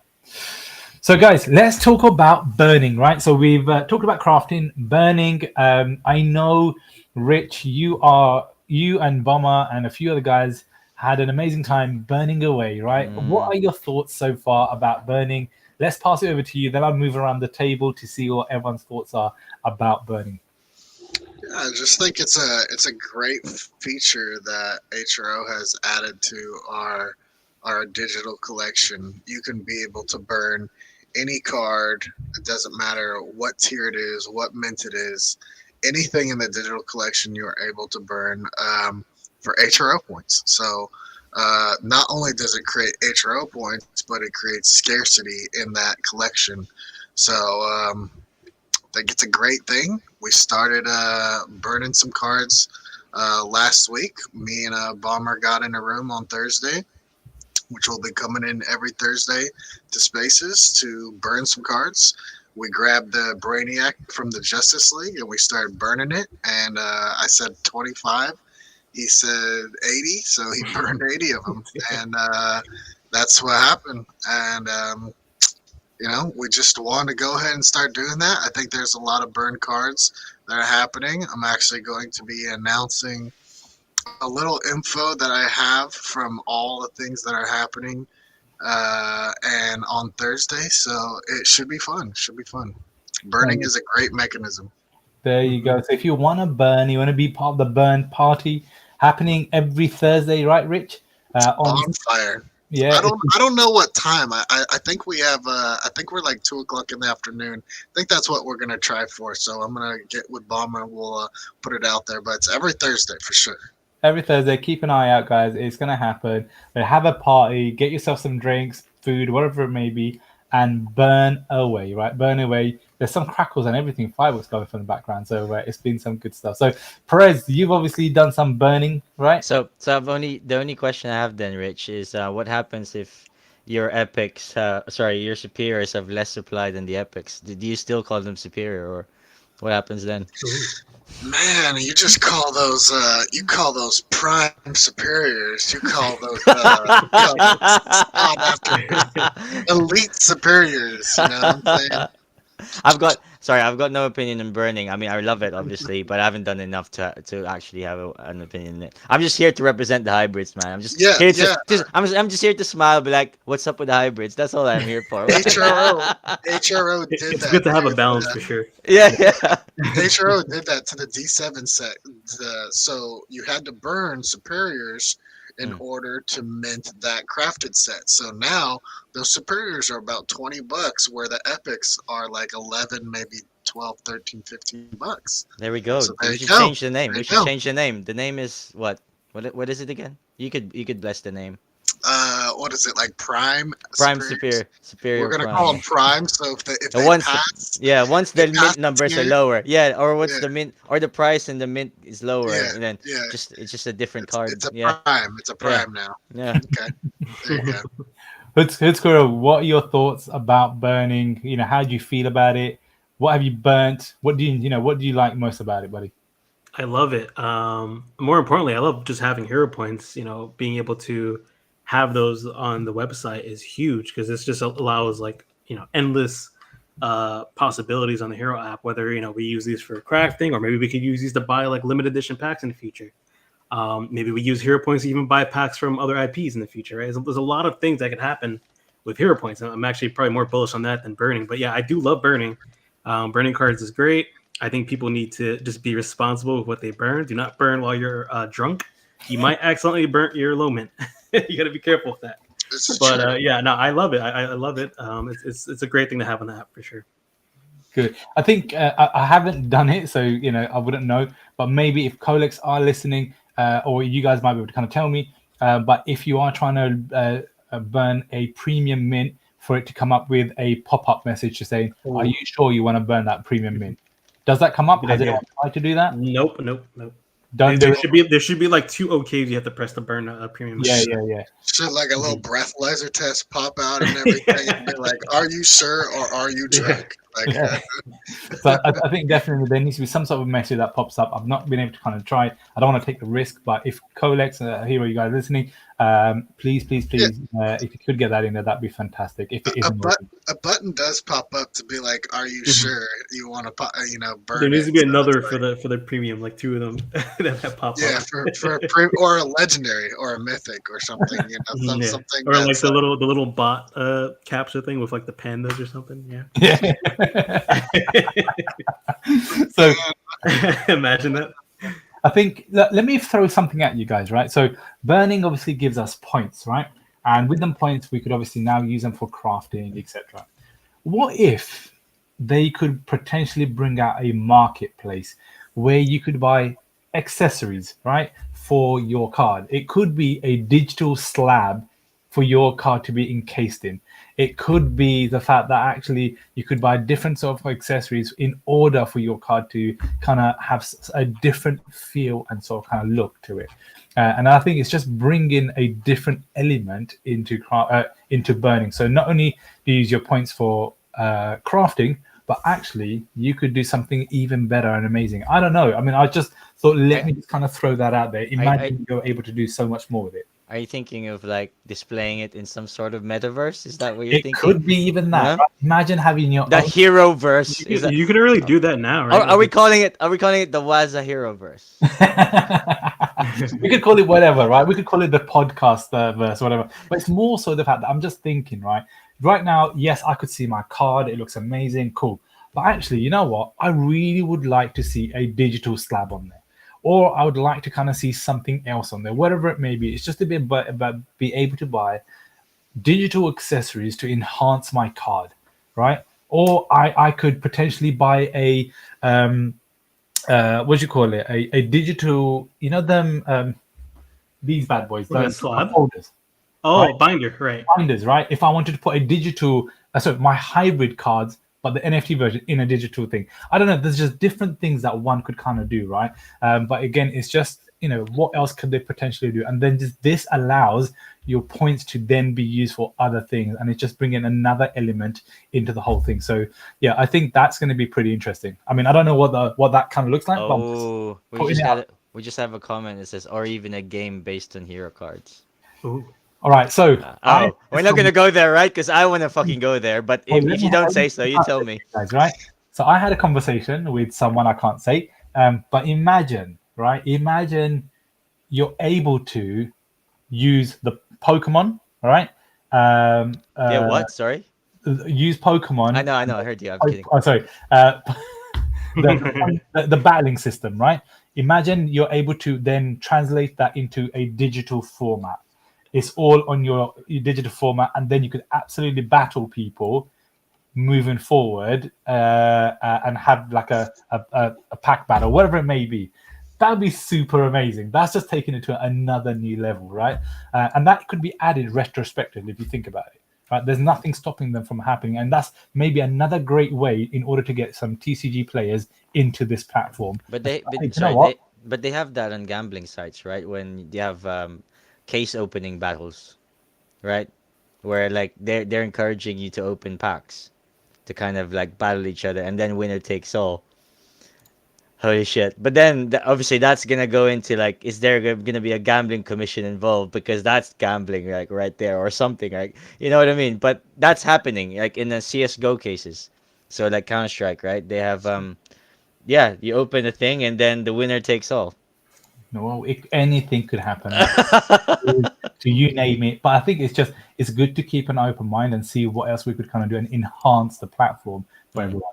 Let's go. Just I think wanted you to got share something something. popped up, right? Yeah, I was just going to show something real quick that I am sort of working on something like that. So let me- Very small, on a very small scale, just for friends and stuff like that. What is For now. this? But What? it's a little What? something to work on. Wazza, are you seeing this? What the fuck is this? But I did stop working on it a bit. Obviously, it has to be something that I can only use Oh, are with you- people I know. I But basically, using there's a application called Tabletop Simulator on Steam where you could sort of make your own games, your own Right. board games, and implement them there. And I'm just sort of messing around with a couple things here and there. Nothing official, clearly. It's all a community project of mine. Hope to show more in the future, hopefully. Wow. Yeah, I remember now. I remember what Flick said, because I said something of the sort where could we battle the cards like Final Fantasy style. You know, it's got like points at the top, bottom, like all the sides, and then you flip the cards depending on the points. It's kind of like, like let's say 8 flips a 7 on the other side, and then each card has a stat. Obviously, the rarer the card, probably the stronger the stats, right? The mythics. It fucking makes a lot of sense if you know the game. God, I'm trying to remember Triple Triad in Final Fantasy, right? And so that was fucking fun, and it's easy to implement. But I think Flick said the only thing is, like, this is the only thing DC's licensed us to do. These basically like point system Yeah, kind of DC thing. has a game system that they do other stuff with, and that's what I'm saying. HRO only got the license to do this stuff. But Rich, Currently. don't you think though, right? Because HRO's got the following in the team.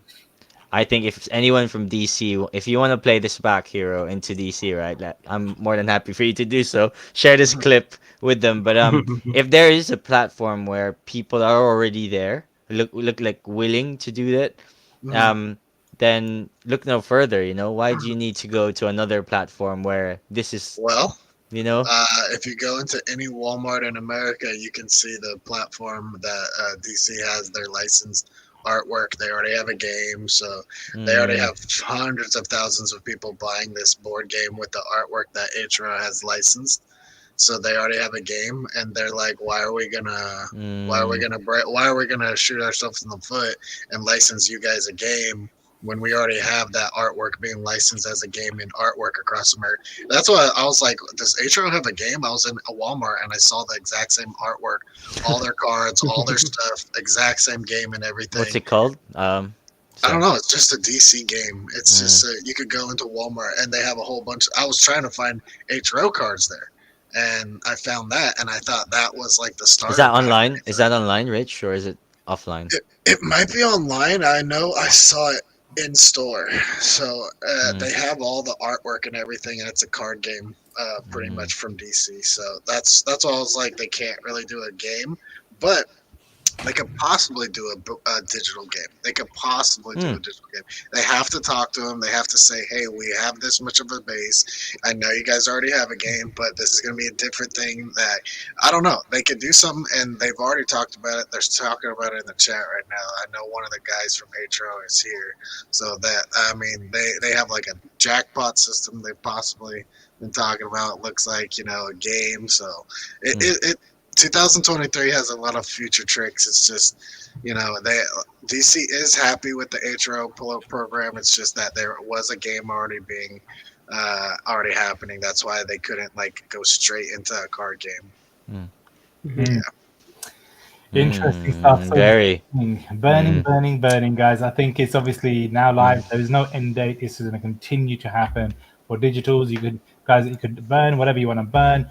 Keep an eye out for what you want to burn. See what's going to be the best value for yourself, and then if that's something you want to burn, then obviously burn away. But yeah, I cannot wait to see what else they bring on for burning. So before we go on to the next subject, let's quickly just have a look at the chat. What's up, y'all? Shout out to the Goes from MJ Games. Thank you so much, buddy. When's the next bonfire? It's happening Thursday. Rich and Bomb was going to let you guys know. It's next Thursday. Thursday, next Thursday. You guys will find out. GameStop needs to bring back the deals for the Chapter 2. They absolutely do. And they also need to bring that into the UK because we're just getting skanked here right now. Brittany's thing's been fixed. She's trying to fix it. Let's move on. Michael saying, if you averaged it and said you could spend $20 a card to have a decentish mint multiplied by 150 cards, let's not include mythics, you would have spent $3,000. Boxes are the way to the flip up, basically. So yeah, it is whatever your strategy is. A great shout what you've just said, Stag Beetle. For sure, just depends what it is. Some people just don't have the time in order to kind of do that, and you might have some dud boxes as well at the same time, right? So yeah, still a good shout. I'm a person who loves to kind of pull packs. I've got more booster boxes to kind of open, so yeah, I definitely see where you're coming from. That's crazy. We've already spoken about that stuff. I'll burn hybrids on Thursdays as well when it comes live. It just lights them up. He's like, hey, by the way, I'm burning them. I'm just lighting them up. I'm like, whatever. Yeah, exactly. It's like, burn, baby. He's just got that song on, burn, baby, burn. R. Sally saying, depends what you burn for, points or pump the market. Market just don't scan in. So different reasons for why different people have. VeVe Vault is in the house. Hey. Good Chapter 1 hybrid. Let us burn. Even VeVe Vault's coming into the house saying he wants to be burning hybrids. Let's burn it. But I think you're definitely right. We need Hero and Codex need to come up with an idea that's going to absolutely work. And once I think once burning comes on, active on hybrids, I'll be there every Thursday. Actually, we'll make it a 7-day event. Monday to Saturday.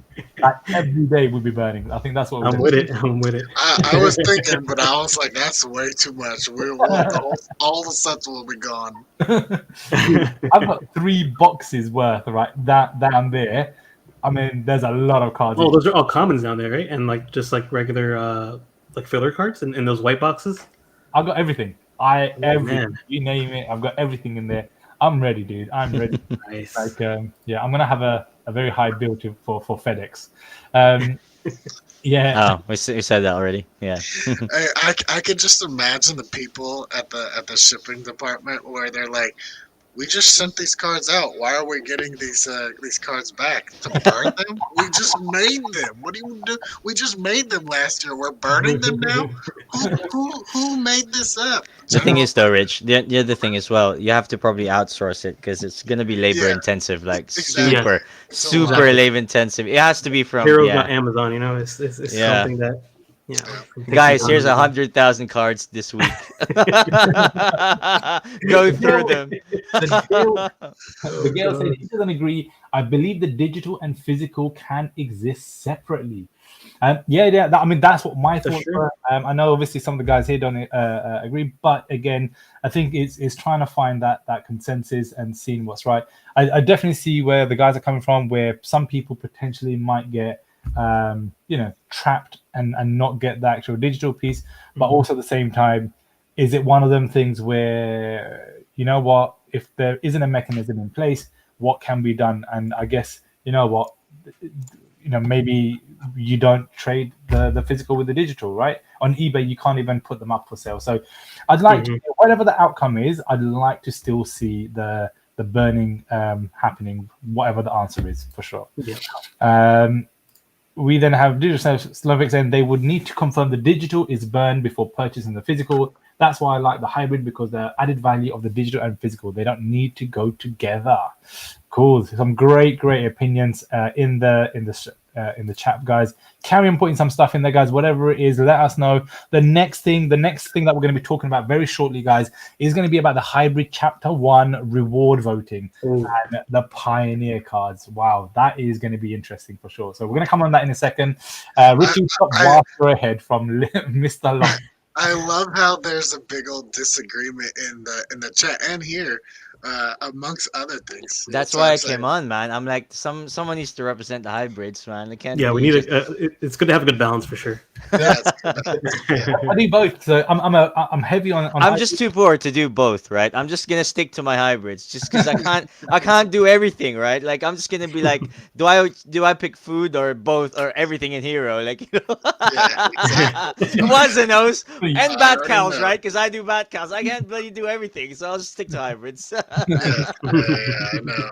Digital Snowflake saying disagree with Richie. Stag saying totally the Gale. They are two separate entities. They don't have to stay together. I love it, right? I love how the community, everyone's got different opinions, and they're all right opinions, right? There's nothing wrong at all. So it's just to, I guess it's for Hero and Codex to find a balance and the right answer for it moving forward. I think that's going to be great. We've got Technics 4 in the house. Papa ATI agrees with Rich's statement.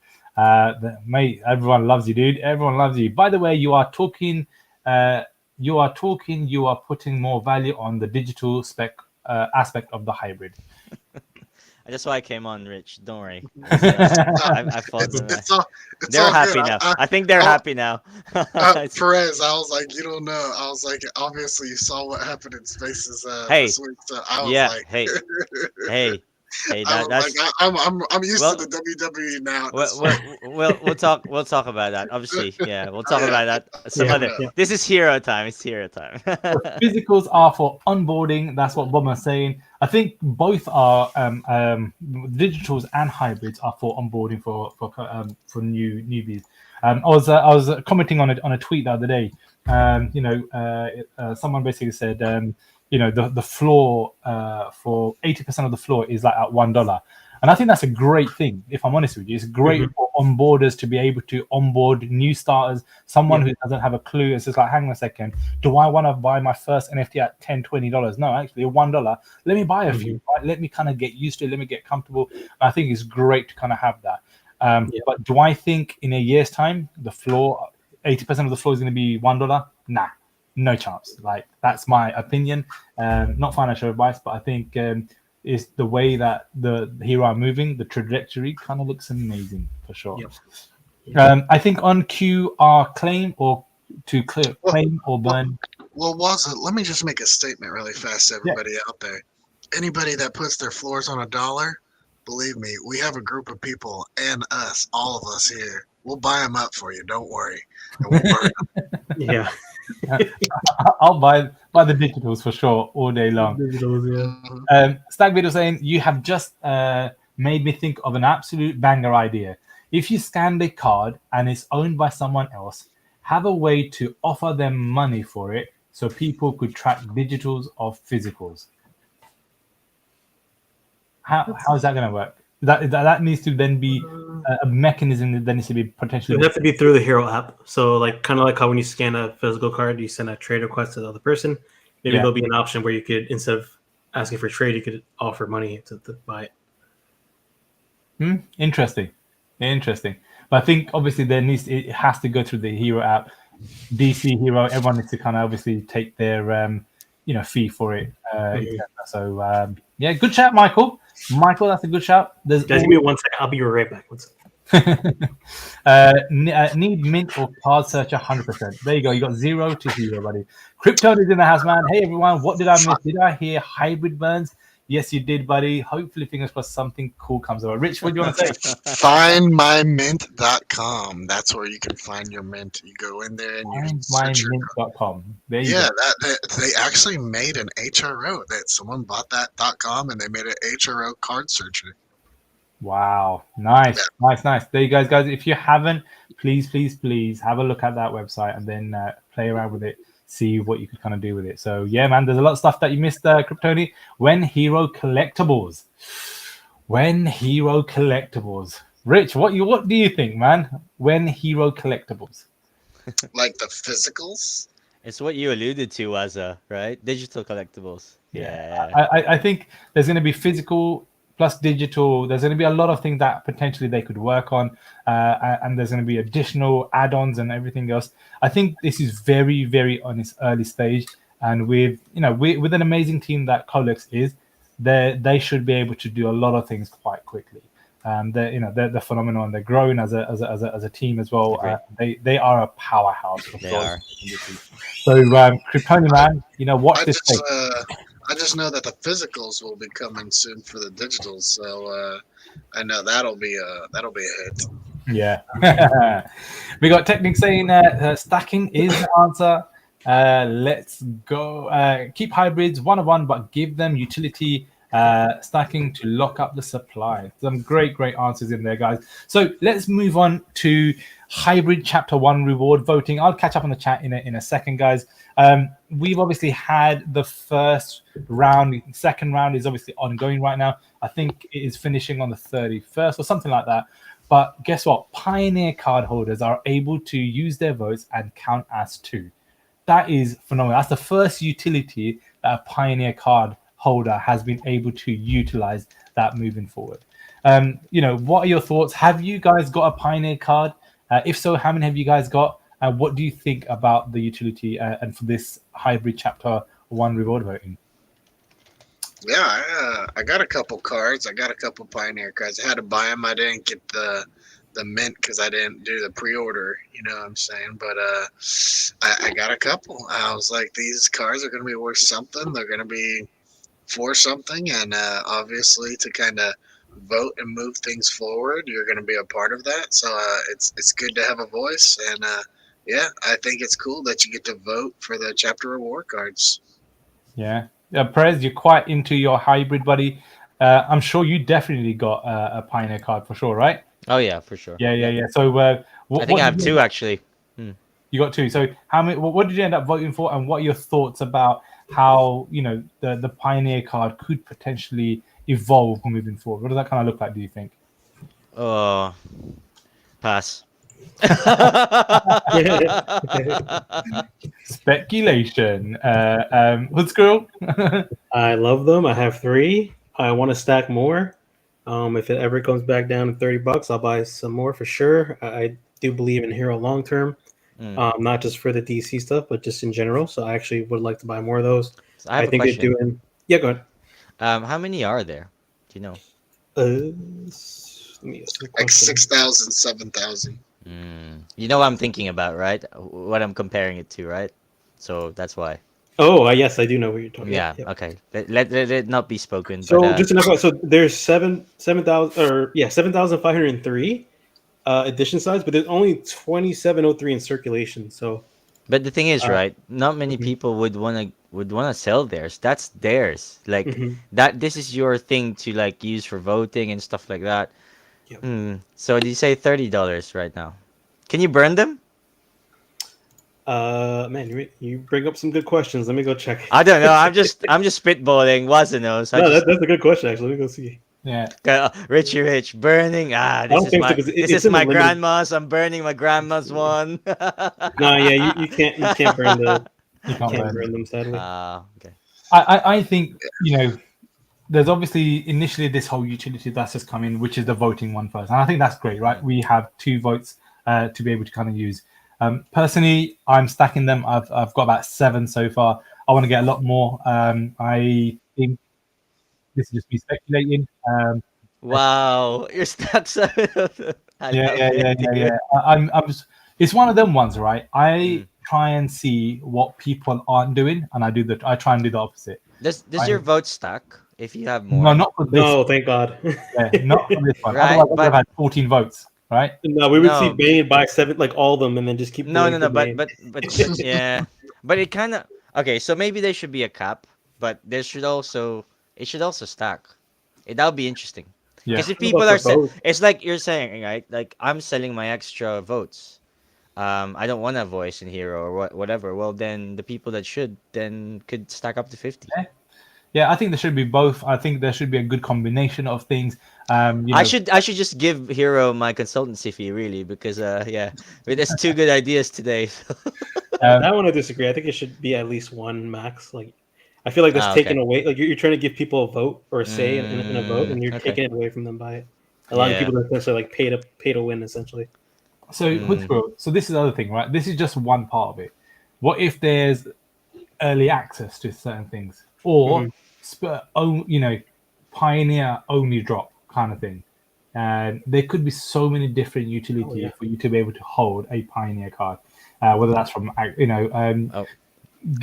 having early access to be able to have pioneer only drop, to be able to have more power, not more power, but I think you need to have a cap. Obviously, there needs to be some sort of a cap. You know what they could do? They could make it so that you gain passive hero points for holding pioneer cards. Another great game more. Yeah. So I love the only thing I would say, Hood, is we've proven that on other platforms that things can stack depending on how many you've got. So I'm not saying that that's the right thing or the wrong thing, but we've seen it work on other platforms that way. And the thing is, right, it's insanely cheap compared. That's probably where the issue lies, though, because if it's $30, right, then yeah. But then there will come a point where, yeah, if it's $500 or something, then you can have an extra vote if you wanted to, right? So for the other project, I think that's what you're talking about. They're not. So for Hero, right, the people that are voting are the ones that they put in the blood, sweat, and tears to catch up to the rest of the people, and then being able to just have someone like essentially make their vote useless by just buying a whole bunch of pioneer cards is like that's kind of like the opposite. I think with the other project, it's like there's no competition, right? You just get a chance to vote and. Okay, I see what you mean. Yeah, so because that doesn't influence major decisions. You mean okay? Yes, exactly. Because these are rewards for those. Okay, I surrender. You got the right. No, but it's a good point, man. It's a good point. No, the only thing I would say, like for sure, because why are people throwing them away for $30? I feel like maybe what I'm saying is maybe everyone could stack 3, maybe. And then maybe that could be like a non-harmless thing, because let's say like Bane, he can only stack 3, so whatever, if you wanted to do it, you buy 3, and then the votes only count up to 3. But what I'm saying is there's clearly not 7,000 people that are active enough because they're throwing it for $30. You know what I mean? So that's all I'm saying, because these things 5,000 of them are in scan, which is the weird part. Yeah, but then this is the thing, right? And then because maybe if the floor was 200, 300, you're like, oh, maybe these are worth something. Maybe I should just throw them. So I don't know. It's one of those. I don't know if that made any sense, but yeah, No, absolutely. Because $30 is like, what is it? What could that get you? Maybe a meal, a little bit. Yeah. All right, so let's move on to the next thing. Yes, you are right. We are hearing you. We then have Kryptonian said, I have an idea. Craft physical cards, send in required cards to craft an epic or legendary with digital. That's another great idea. I think that will alone bring a massive piece of work. Let's do it tomorrow. It's a great idea, and hopefully, but they need to have, I guess, a place in the US, one for Europe, one for Asia, and so forth. It's just otherwise, imagine everything going to the US. It's going to be quite expensive for people that are not in the US in order to kind of do so. So great shout, Kryptonian. I think it's just the logistics for them to be able to kind of sort that out, man. Mr. Luckneck saying, when are we getting autographs in hybrids? Oh yes. So hybrid gang. This is a good one. They've got the feature already there, right? Which is the autograph. What does that kind of look like? And how what would you guys like to kind of see? Would that be like a physical card signed, or would that be on a digital? I mean, what's your thoughts, guys? Man, I don't know. I know some people have some cards signed already. Would those qualify? Like, for example, if Hero were to flip the switch right now, What would be even would those sicker? qualify?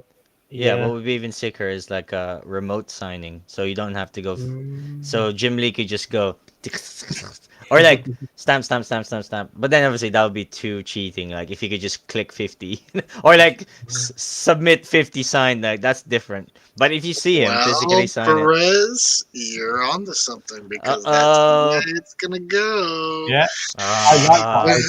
This is no. it, man. This is it, man. Look, okay. Can I sign your card, being Jim Lee, in the convenience of your living room across the world, and then put a digital signature on it, and now create more value to your card? Yes, because that's how the digital is gonna go, right?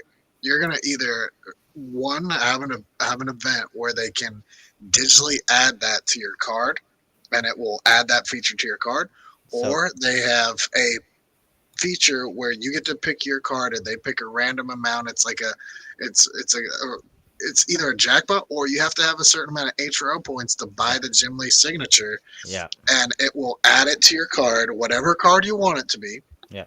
and you add it to the card. So it's exactly what you're saying. They have these signatures bought on like Top Shot and different stuff like this, right? So Tom Brady's signature is licensed out at 50 times for this much. So you're allowed to use it 50 times on any of these cards. So they have a license to use that signature 50 times. So that's what I'm saying. They pay for these signatures. They're going to say, okay, Jim, we're going to do 50 signatures, 50 cards. We're only going to do it once every 6 months. And he's like, okay, sounds good. You know what I'm saying? And then they'll get different artists, and they'll be able to put different artists that are of those cards. Maybe along those lines, but that's why they have it out there right now. I don't think they would have to verify it by the HRO team and by a PSA team and Okay. everything to have that go out physically. So I would go one step ahead of that. I would say there needs to be tiers of signatures. So there's gonna be like them DocuSign ones that we use in I don't know, our day jobs. I don't know, because you do that, like you just go click, right, it puts your signature there, fine. But there's something magical about a video of Jim Lee going Hmm. right.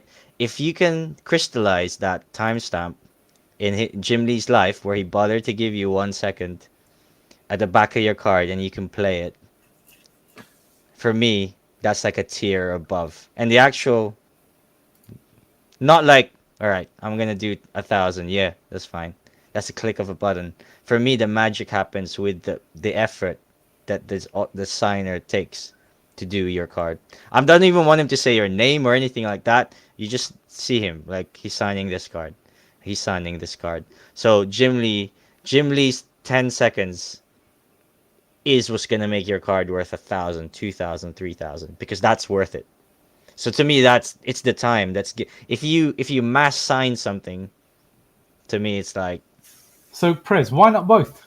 Why not have that's what I both, mean. That's what right? I mean. It's You like can have tiers of signatures. Yeah, yeah. So I think what you're saying is amazing for the real world, digital or hybrid, whatever. I think Rich's one is I really like that idea what Rich came up with. So the fact that actually, you know what, having the mass production, signed piece where the fact that actually, you know what, this is how many points you're going to need, or this is how much you could purchase the signature for, and then it gets added on. There's a limited amount. Next artist. I think how the world is moving forward is going to be potentially that. But now, how would you both like this idea? So this is me merging both of these together.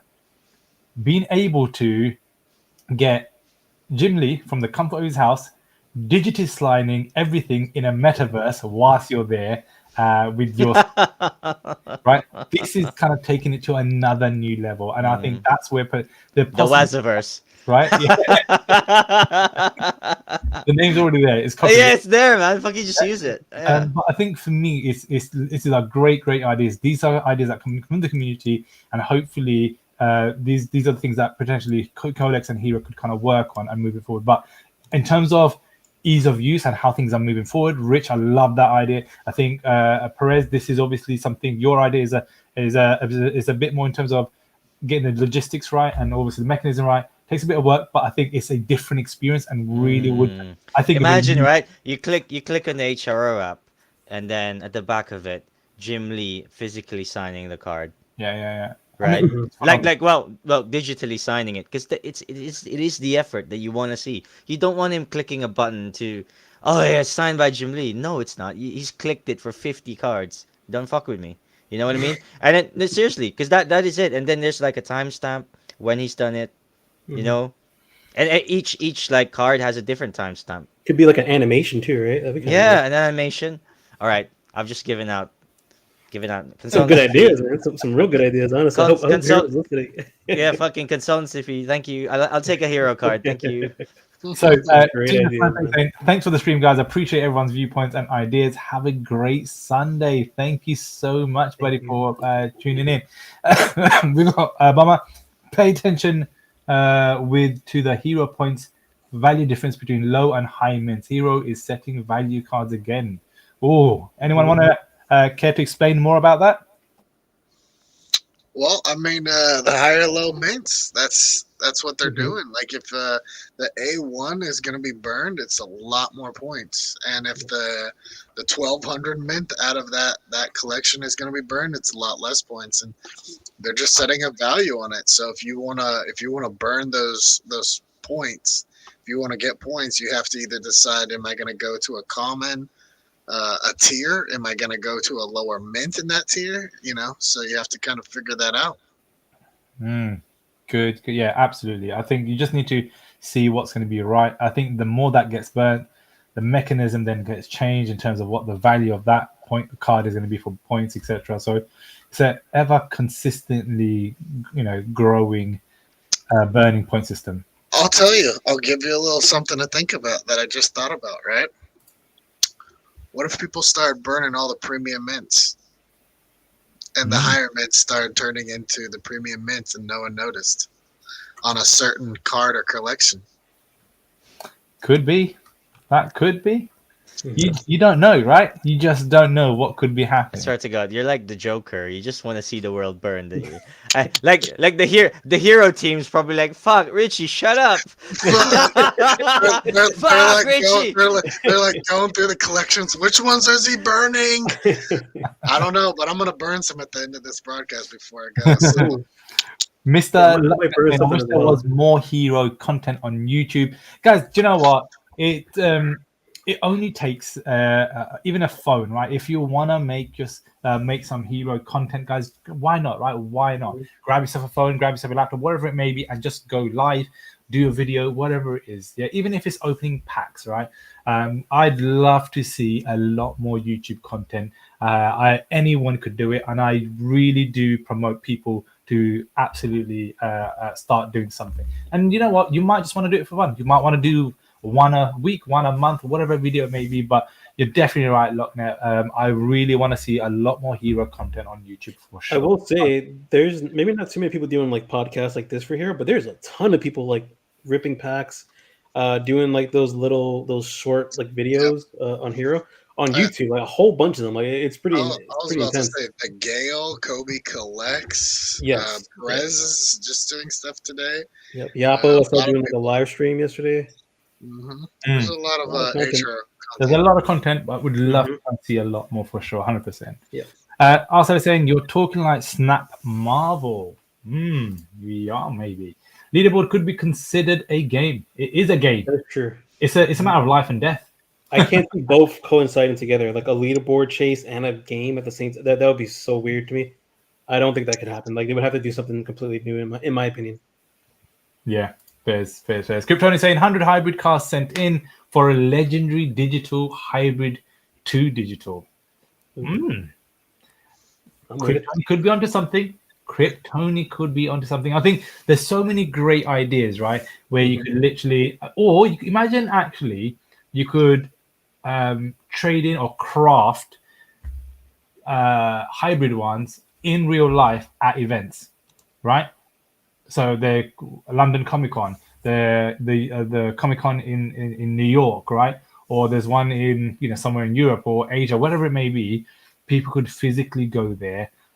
Perez would most likely buy all the tickets up, for the queue because he'll be there like literally with a box. So I think Kryptonian is a great shout, man. I'd love to see that. I'd definitely be up for doing that for sure, man. Penguin is number one. Yes, Penguin is number one. That got voted in. I'd love to see what the artwork looks like. And I ended up voting for Penguin as well. Kryptoni, I stacked Pioneer cards at $30. They're gone up. Of course. That's the VeVe way, bro. The VeVe way is to stack in it. Mm-hmm. Stack away, guys. Stack away. Damn, guys, you love to burn cards. We love to. Rich and Bomber do. They're just machines. It will give early access already confirmed. There you go. Arsal is already saying Pioneer cards, guys, will give early access. Arsal is saying. Would love to know. Just let me know where that was, so I could just obviously read it myself again. Was it somewhere on Discord? If it was, give us a link in the chat, buddy. Really would appreciate it. But yeah, I definitely have missed that for sure. I thought I read it, but I'm pretty sure I missed that for sure. Technic saying Pioneer cards are one of the best investments you can do if you are holding for long term. Not financial advice, but it's a great shout.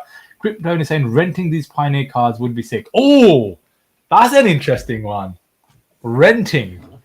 So imagine, right? You get early access to certain drops, and actually you don't have a Pioneer card. But imagine a Pioneer card floor. This is all speculation, guys. Pioneer card floor is now $500, but you now want to get in. You don't have $500, but do you know what? I can now rent my Pioneer card out for $50, which will allow you to have access to my Pioneer card for 24 hours only. Then you have access to that drop. But then also at the same time, I get that money. I've just rented it out. I think that's phenomenal. That is really... Kryptoni, you are onto something, dude. That would be super sick. Imagine when there's other IPs on the platform and the prices are sky, whether it's like, Dragon Ball Z, Pokemon, whatever, and you're going to need one of these Pioneer cards to maybe buy like the first half of the premium packs or whatever. And you just go ahead and rent it out. You make money for stacking. You keep your stack. All you're doing is letting someone else use your extra Pioneer card as a way to buy some premium packs. Yeah. And you could also have a market for renting your card. So people could obviously put it at whatever price they want if you want to. Would be interesting. That would be interesting. Kryptoni, great idea, buddy. I do gotta run here soon, though, guys. Yeah. So I gotta get out of here. But I know there's a hot topic. Rich, before you go, what do you think about the dollar hybrids? For what? The dollar hybrids for the hybrid? Oh, the dollar hybrids. Do you think they're a sleeper? Of course, they're a sleeper. Especially track the $1 hybrid. Like, what do you think happened with the digitals? The digitals are a shorter print, a smaller collection. Well, so I led him to that answer, by the way. Yeah, I mean it's just a leading answer. It's obvious to the people that know how to collect and that are in statistics, right? You can obviously see the shorter numbers are in the digitals, but the hybrid chapter 1s are literally going to follow. If you think that the D1 digital isn't, that's going to happen to the chapter 1. You better get yourself aligned. You better get yourself the cards that you want, because you won't be able to get a Batman. You won't be able to get a Wonder Woman, a Joker when the time is right. So it's happening. It's already started. Shut up. Shut up. Don't even say that. I'm sorry. I have to go get some. Yeah, but especially the FA ones, right? Yes. No. And we're still at half the supply. So guys, there's still time to get it, but I urge you.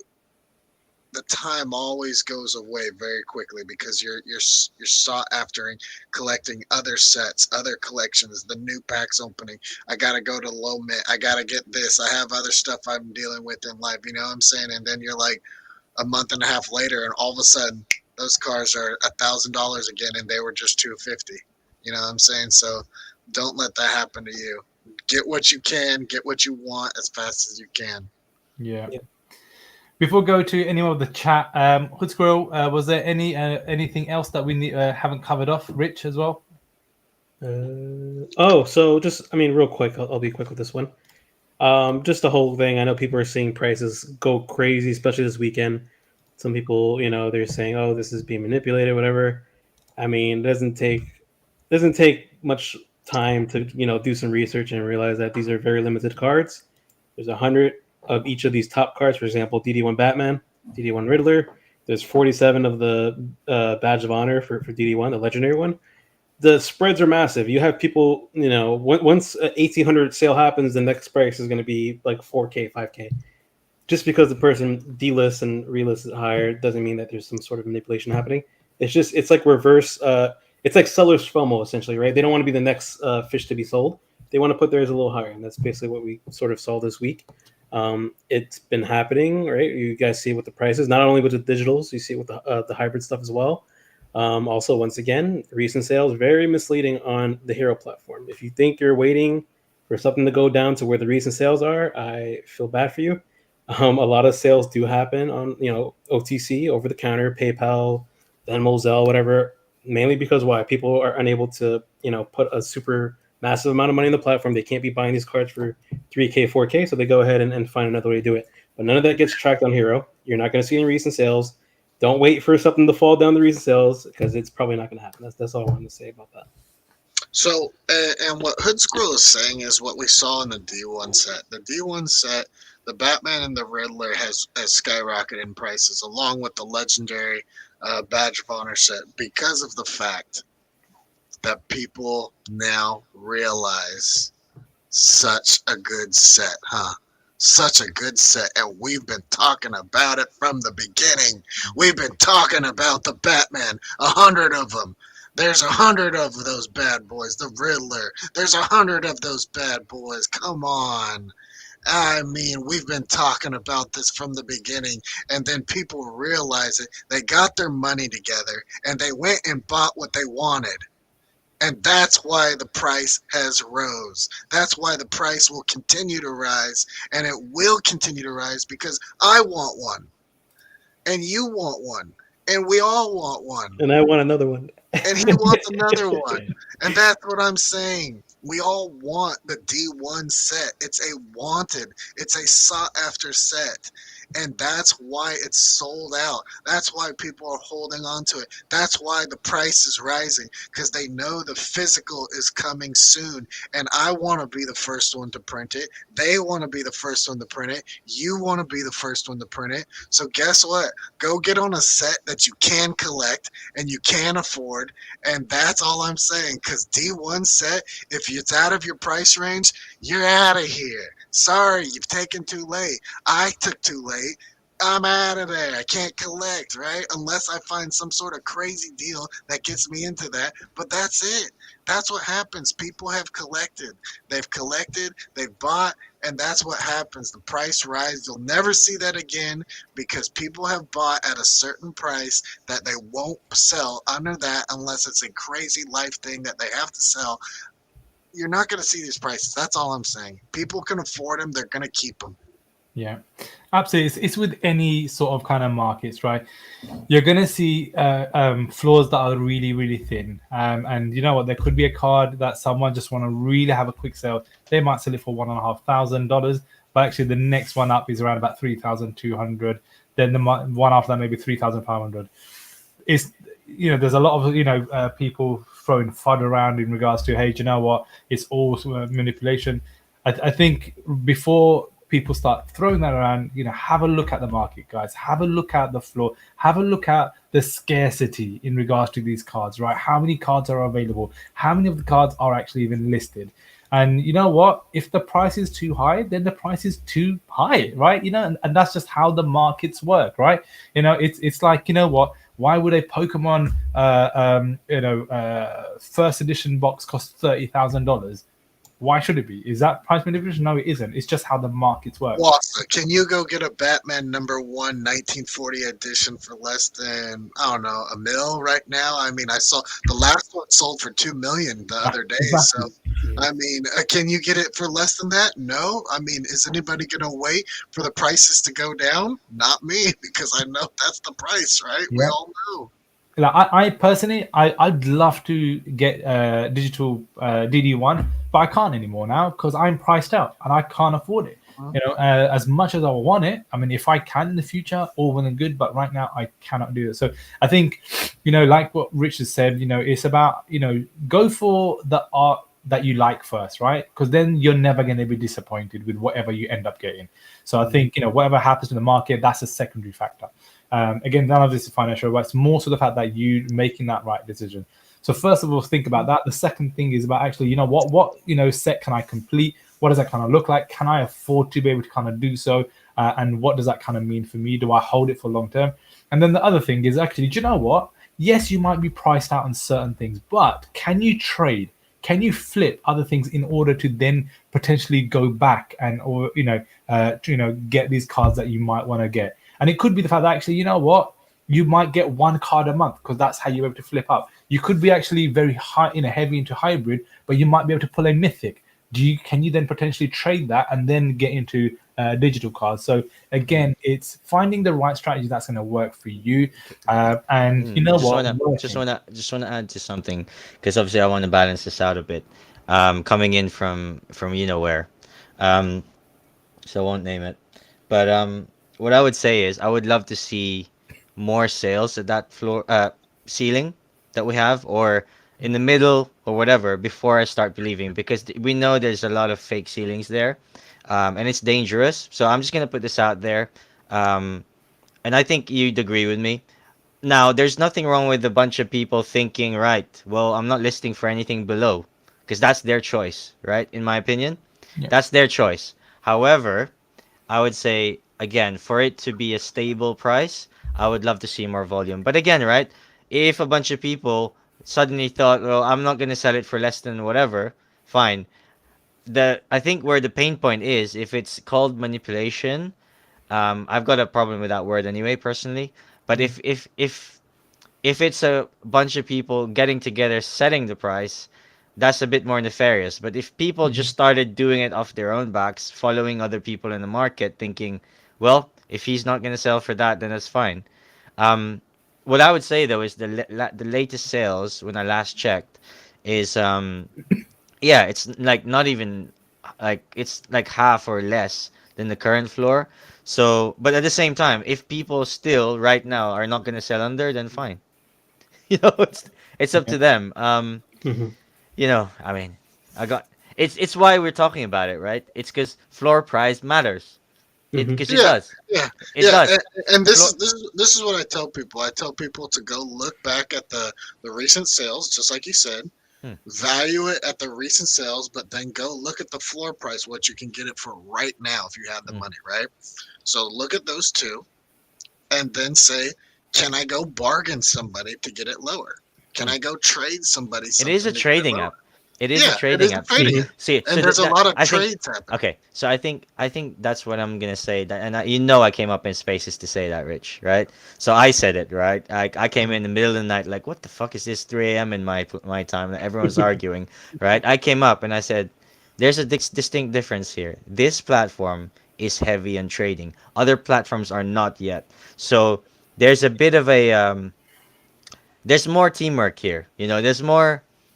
But all I'm gonna say is, though, it's good because now there are lines we can't cross, in my opinion, that we have to be very careful, because it's the first time in history that such a thing, like let's say this scarce thing, right? We are seeing now an immediate fucking impact, like just 2 months later from a small investment, right? I'm gonna say it out loud. Like, again, I'm not gonna name, because this is a hero stream, but there are scarce products out there that people are like, what the fuck? It sold for this price. It literally sold for this price. Well, yeah, dude, wake the fuck up. There's only one of them.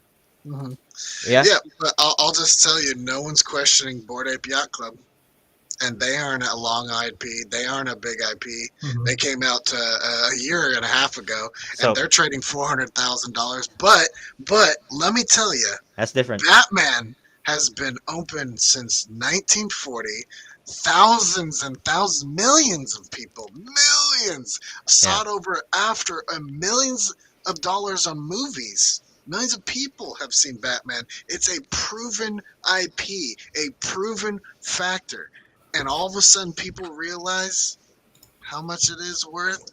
Okay, I'm the only just thing. saying. Okay, all right. I would saying. just again I would be devil's advocate and I'd be very careful because Bored Ape Yacht Club is 10,000 collections, right? And it's a Mhm. profile picture project. I think you can't compare apples and oranges. Like you did analogy, You're I'm just right. bringing it back, You're right. right? Batman has 100 less. That's 100 collection, and it's Batman.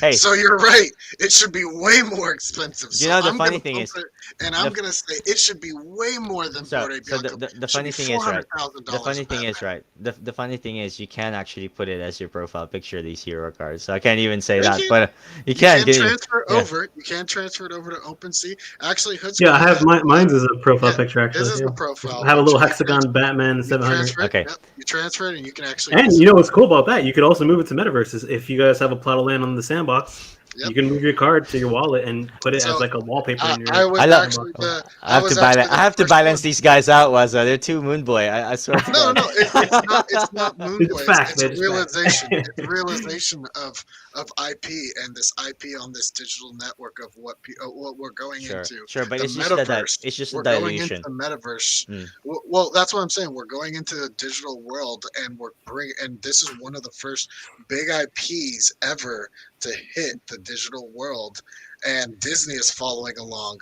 Marvel is following along. Everybody is following along, and this is one of the ones that is doing it right, and they're rewarding their people. That's why people like Hood Squirrel that has a stack of these is being rewarded because he believed in the D1 set. I wish I would have believed more in the D1 set. I wish I wouldn't have flipped what I had. But I learned that in the D2 set, and I saved, and I ranked number 4 in the D2 set. I came up and I made sure that I paid attention what was happening, and I figured out what was happening and how these cards are going to be held and how other collectors are going to come into this scene and see their characters that they love and the ones that they want to buy and put on their digital billboard at home and their million dollar home.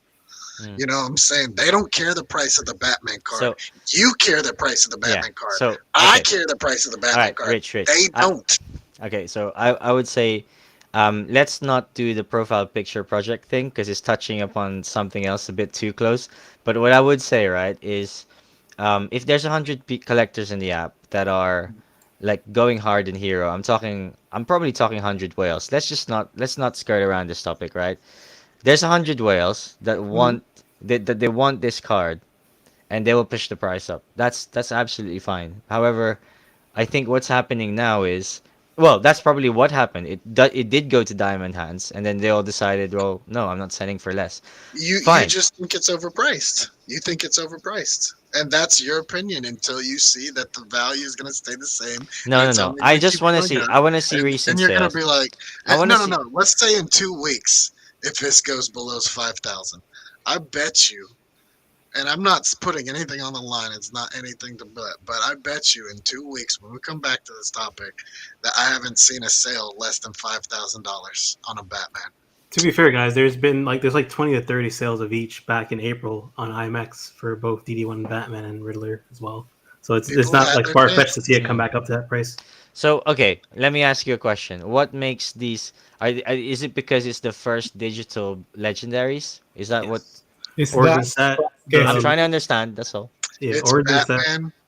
Batman, the first digital. It's 100 limited edition. DC is now starting to be realized in the space and Web3 as one of the biggest IPs to make the biggest noise. So HRO and the back owls are being recognized as that too. So You're and talking my Batman, language, but yeah. Batman's gonna be around till you, me, and I. Well, first off, we're in a transition era of Batman and Superman and Wonder Woman and the Justice League disbanding. Like we are looking at them as legends, as kind of like the next generation looking to us as the legends and the creator of comics, which we are. That Batman and Superman and Wonder Woman created comics. They were there when the comics started. And this new set of comic characters that people are going to try to buy into, they're going to look at Batman, Wonder Woman, and Superman as a legendary, like people are going to look back at this stuff, and you aren't going to be able to get this stuff. No one's going to say, hey, I'm going to reproduce this stuff. They're doing the new Titan stuff. They're doing the new Nightwing stuff. They're doing the new hero stuff, the new generation stuff, so they can have their own generation of heroes. They're going to look back at this, and there's going to be a limited edition of Batman, Superman, Wonder Woman, DC stuff. Just looking into this era, this will be the stuff you hold on to. And this is the beginning of digital era that we are literally sitting in. The first Batman, the first Riddler, the first Superman, the first Wonder Woman in a digital era, and NFTs, anything you can own digitally, this is the first of its kind. So that's what I'm looking at. Okay. Spicy. So Spicy. let's put a line there, because I think we could carry on talking, guys, all day long about this stuff. I just said amazing, spicy. That's all. It's spicy. amazing stuff. And it's These are some good combos, man. This is great. These are great combos that we're having, and that's why it's called the Roundtable, right? We're all able to kind of talk about what our thoughts are, what we kind of want to talk about, and then obviously discuss. And again, it's not about agreeing or disagreeing. It's about actually just seeing what other people's viewpoints are, and about how can we see what the future kind of looks like. So great stuff on that. Wazza, can I share my screen real quick? I just Sally was able to send me the Pioneer Reward stuff. Yeah, so this is what they have on the announcements page. Thank you, Sally, for sending me that. It does say exclusive sneak peeks or access to specific hero activations. So there's more stuff to come with Pioneer cards for those that are sleeping on that. Yeah, there's going to be a lot on those, man. So this is the thing, right? There's already voting rights, sneak peeks, or access to hero activations. There's going to be even more stuff. What if there's access to certain drops that you could only get at events when you could go and see them? I mean, there could be many more different things, right? Like what you said, Hood Squirrel, like actually having so many, you could stack them and get hero points, or many other things, right? So I think it's Pioneer card for me. Again, I'm not trying to hype about the card. This is what I'm personally doing. It's up to you what you guys do. Obviously, everyone does do their own research, but Pioneer cards, I think they're not talking much about it, and this is a sleeping grail in my opinion. Watch this space. Rich, I think you had your hand up. I was gonna say I'm gonna burn these cards really fast, and there you go. I'm gonna burn, and I'm gonna go ahead and. I want to see you burn them. I was about to say, should I? Yeah, you're more than welcome to share your screen. Whilst you're doing that, I'm just gonna have a quick look at the actual chat itself. If they become $650 floor and it gets you a digital drop whitelist, people will rent it for $20 just to get the drop. If you have 10, do the math. There you go. Yeah, we were talking about that a bit earlier. Really great shout, man. So yeah, the future is absolutely bright. Rich, shall I share your screen? Yeah, go for it. Let's go. All right, here we go. The Mirror of Death. All right. Let's see. All right, I'm gonna give a little hint to this week as I go. I thought you were gonna burn your hero for a second. You hover over. That's a maybe. That's a maybe. All right. So I got the A1 this week, but I'm gonna go ahead and end up the deck here. That's a nice A1, man. Nice. Make sure it's not that one, right? So look, you can always go by burn value, and it's right here. It'll tell you what it is before you can even click the button. It'll just give you that nice little burn value, right? And we're gonna look at and see how many of these cards have been burned, but that's a quiet little secret right now. Okay, so let's go ahead and just confirm 808 to burn this card. Here we go, confirming. Burn, baby, burn. Right. Very nice. Let's go. Oh, Rich, your voice is the mic is messed up. It's probably the audio. Oh, there we go. Yeah, you're back now. All right, one more. So any hints of what's going to be burnt for next Thursday? That was one of them. But let's see. This is another hint. Oh yeah, that guy right there. Don't burn your A65. Oh, the Doomsday, the other Doomsday. Okay. Let's burn another Doomsday. Let's burn another Doomsday. So from this is the Justice League, but one was from the multiverse, the Dark Multiverse, right? Yeah. And we'll burn that. Let's go. Let's go. That's Nice. awesome. Yeah, I wanna join the party too. I would like to burn a card as well. And I'm gonna burn one more. Ooh. I'm gonna burn one more for the double hint out there. Where is oh, it's no, we'll go ahead. Dark Multiverse, Phantom Stranger. Here's a card. We'll burn this 725. Very nice. I like hearing the sound effect of that too. It sounds so cool when you burn cards. Yeah. The animation. Nice little animation too, yeah. Yeah, super dope. It is pretty cool. There you go. I burned 3 cards. So 3 less cards compared to what it was 2 minutes 3 ago. less cards. That's all. Let's That's all. go. Just 3 cards, only because I want to give you guys a bit of a hint. So there you go. Okay. I'm gonna go ahead and burn this. I already see where there's 766 of these burned already because of the fact the packs didn't sell out. So actually it's not burned. Huh? Go ahead and burn one of these. I think Hood's Girl just caught on to what I'm going to talk about. I'll burn one more real quick just to do my part. This is so cool that we're able to do this too. Let me just say that I love being able to just burn stuff. Yeah. Just It's a win-win, man. I'll burn one of these as well.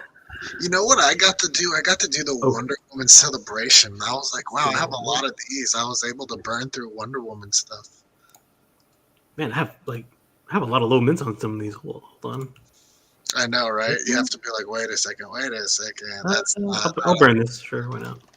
There you go. Oh, I got a lot of points for this, right? Because it is a higher or lower Uncommon. mint card, and it's also uncommon. So burn that one. There you go. All right, there we go. I did my part. I need to buy some cards. I'm the next one. I'm gonna buy some cards, and I'm gonna burn some. I need to go. Well, I'll tell you what. Come by Thursday. Yeah. Get $5. Yeah, Buy yeah, some yeah. dollar cards. You know, I'll come dollar back, of course. Yeah. 100%. I'll be burn there too. cards. That's it. You know that's all we're trying to do. I think $5 a week. You know, everybody gets $5 a week. We burn these start cards. You know, let's start burning. Just get the ball rolling. See what's going to go on. Sally saying complete set with hero gets signature. That's an interesting one. Another YouTube for there for sure, 100%. You know, so yeah, why not? Good ideas. What if the new hero cards were signed? Could be pre-signed already, dropped. You never know. The thing is, they could just come up with anything because the mechanism already there. They just need to activate it. Scarcity is the key. If you want them to be worth something, definitely agree on that. A premium mint may be worth 24,000 points. A common might be 800, giving the hero value a 30% difference. So 30 times difference between top and bottom. Interesting.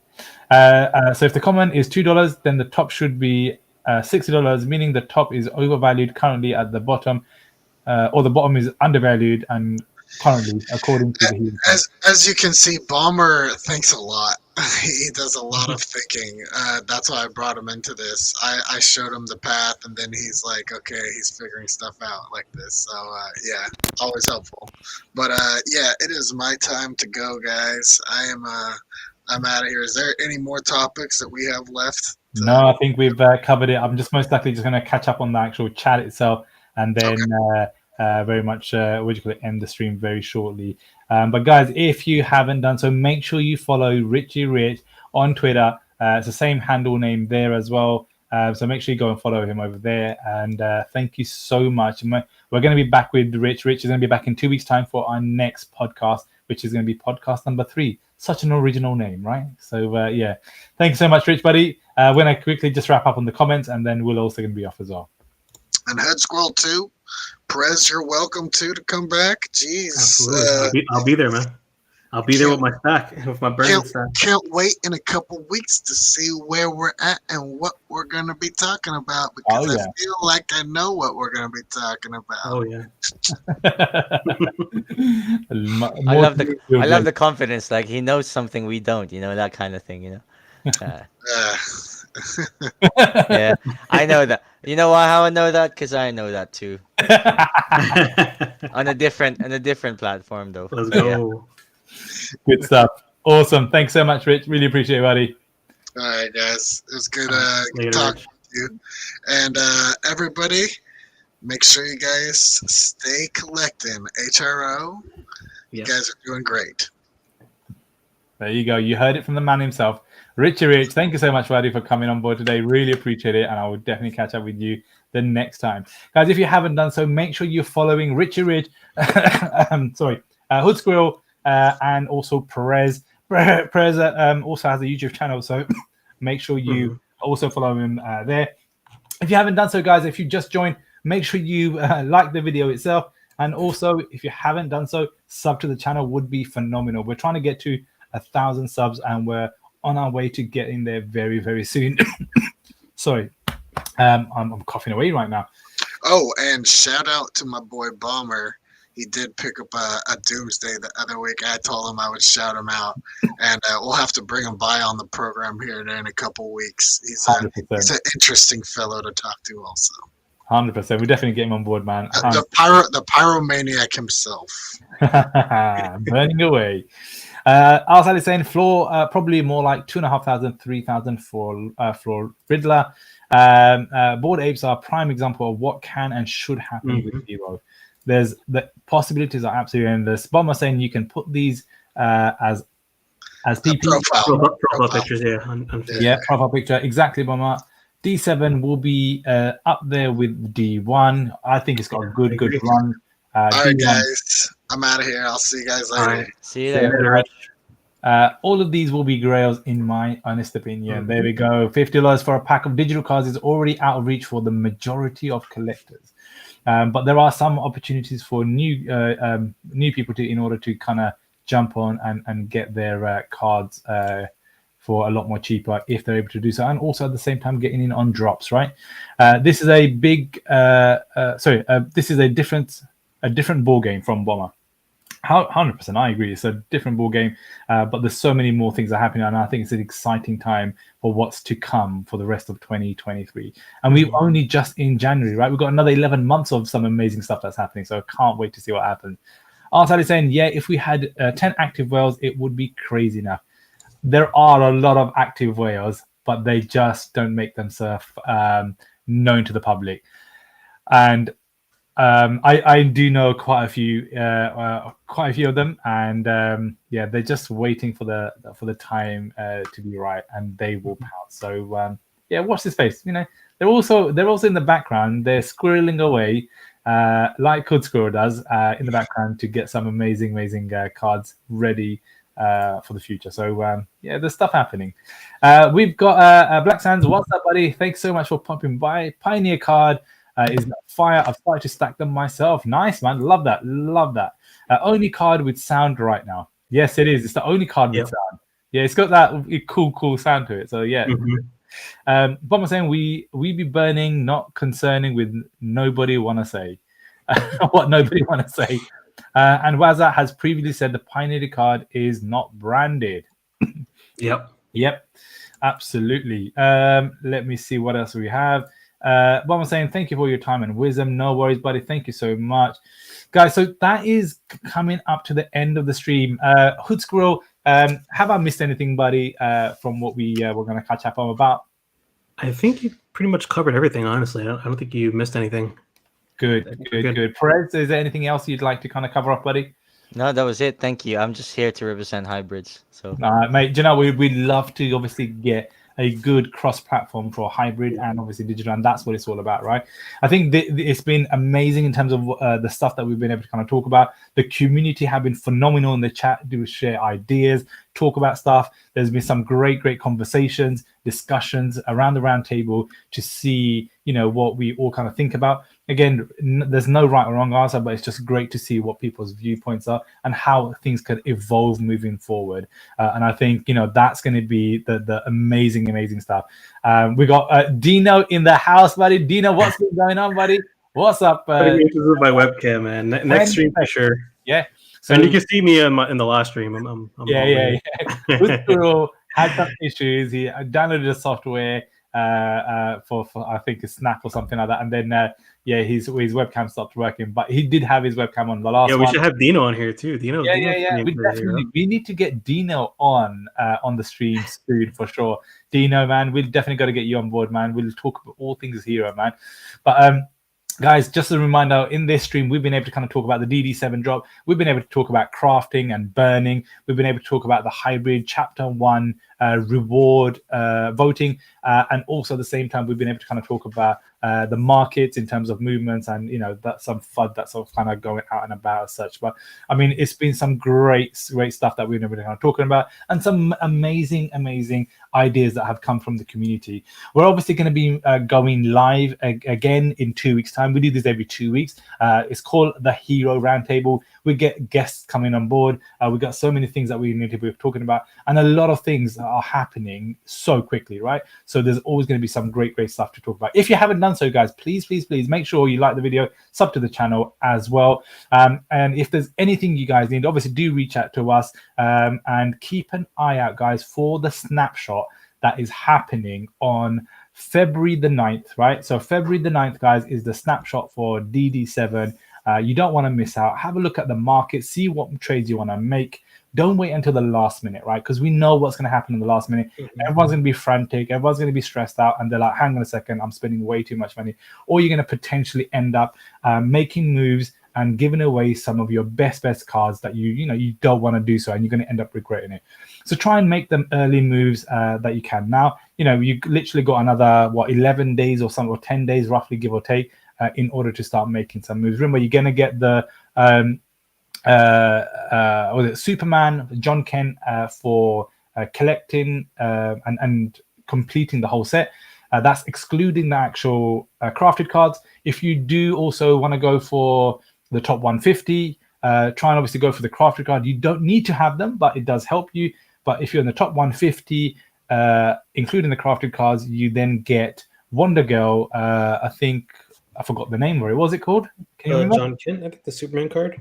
John Kent. Oh, the one. It's what is it? Something Floor? I forget her name. I forgot. Yeah, it's one of the Wonder Woman characters. There we go. Yeah, so it's one of the. I had it all this time. I can't remember, but anyway, it's one of them ones. Yala Floria. I can't remember, but something like that. So keep an eye on that, guys, and that's going to be obviously the reward for that. So there's some amazing stuff that's happening overall, and I cannot wait to see what happens in the next 2 weeks. Oh, it's Yara Floor. Sorry, Yara Floor. That's it. Yara Floor. Yeah. Yeah, guys. Anything else you guys want to add before we end the stream? No, all good. No. Yeah, pretty much good. Just thank you for having me. Thank you so much for having me as well. So many good ideas. I really hope Hero is listening to this little podcast. I mean, no wrong ideas. Literally everything has some sort of place within the ecosystem and should be, suggested for sure. And yeah, just thanks for having me, man. I love doing these little podcasts. It's awesome. Absolutely, guys. Thank you so much for coming. I'd love to obviously kind of have you guys again. Thank you so much for the community also tuning in. I know this was a 3-hour podcast. It's been longer than the other one, but hopefully it's been an exciting one. We've been able to kind of talk about a lot of stuff, discuss a lot of stuff, and hopefully we shall see you guys in 2 weeks' time. So we'll keep you posted. We'll obviously send you a tweet out, and to keep yourself reminded, put the notification bell on so you don't miss out on the next podcast. Guys, until then, thank you so much for tuning in. I shall catch up with you guys on the next one. Catch you guys later. Peace.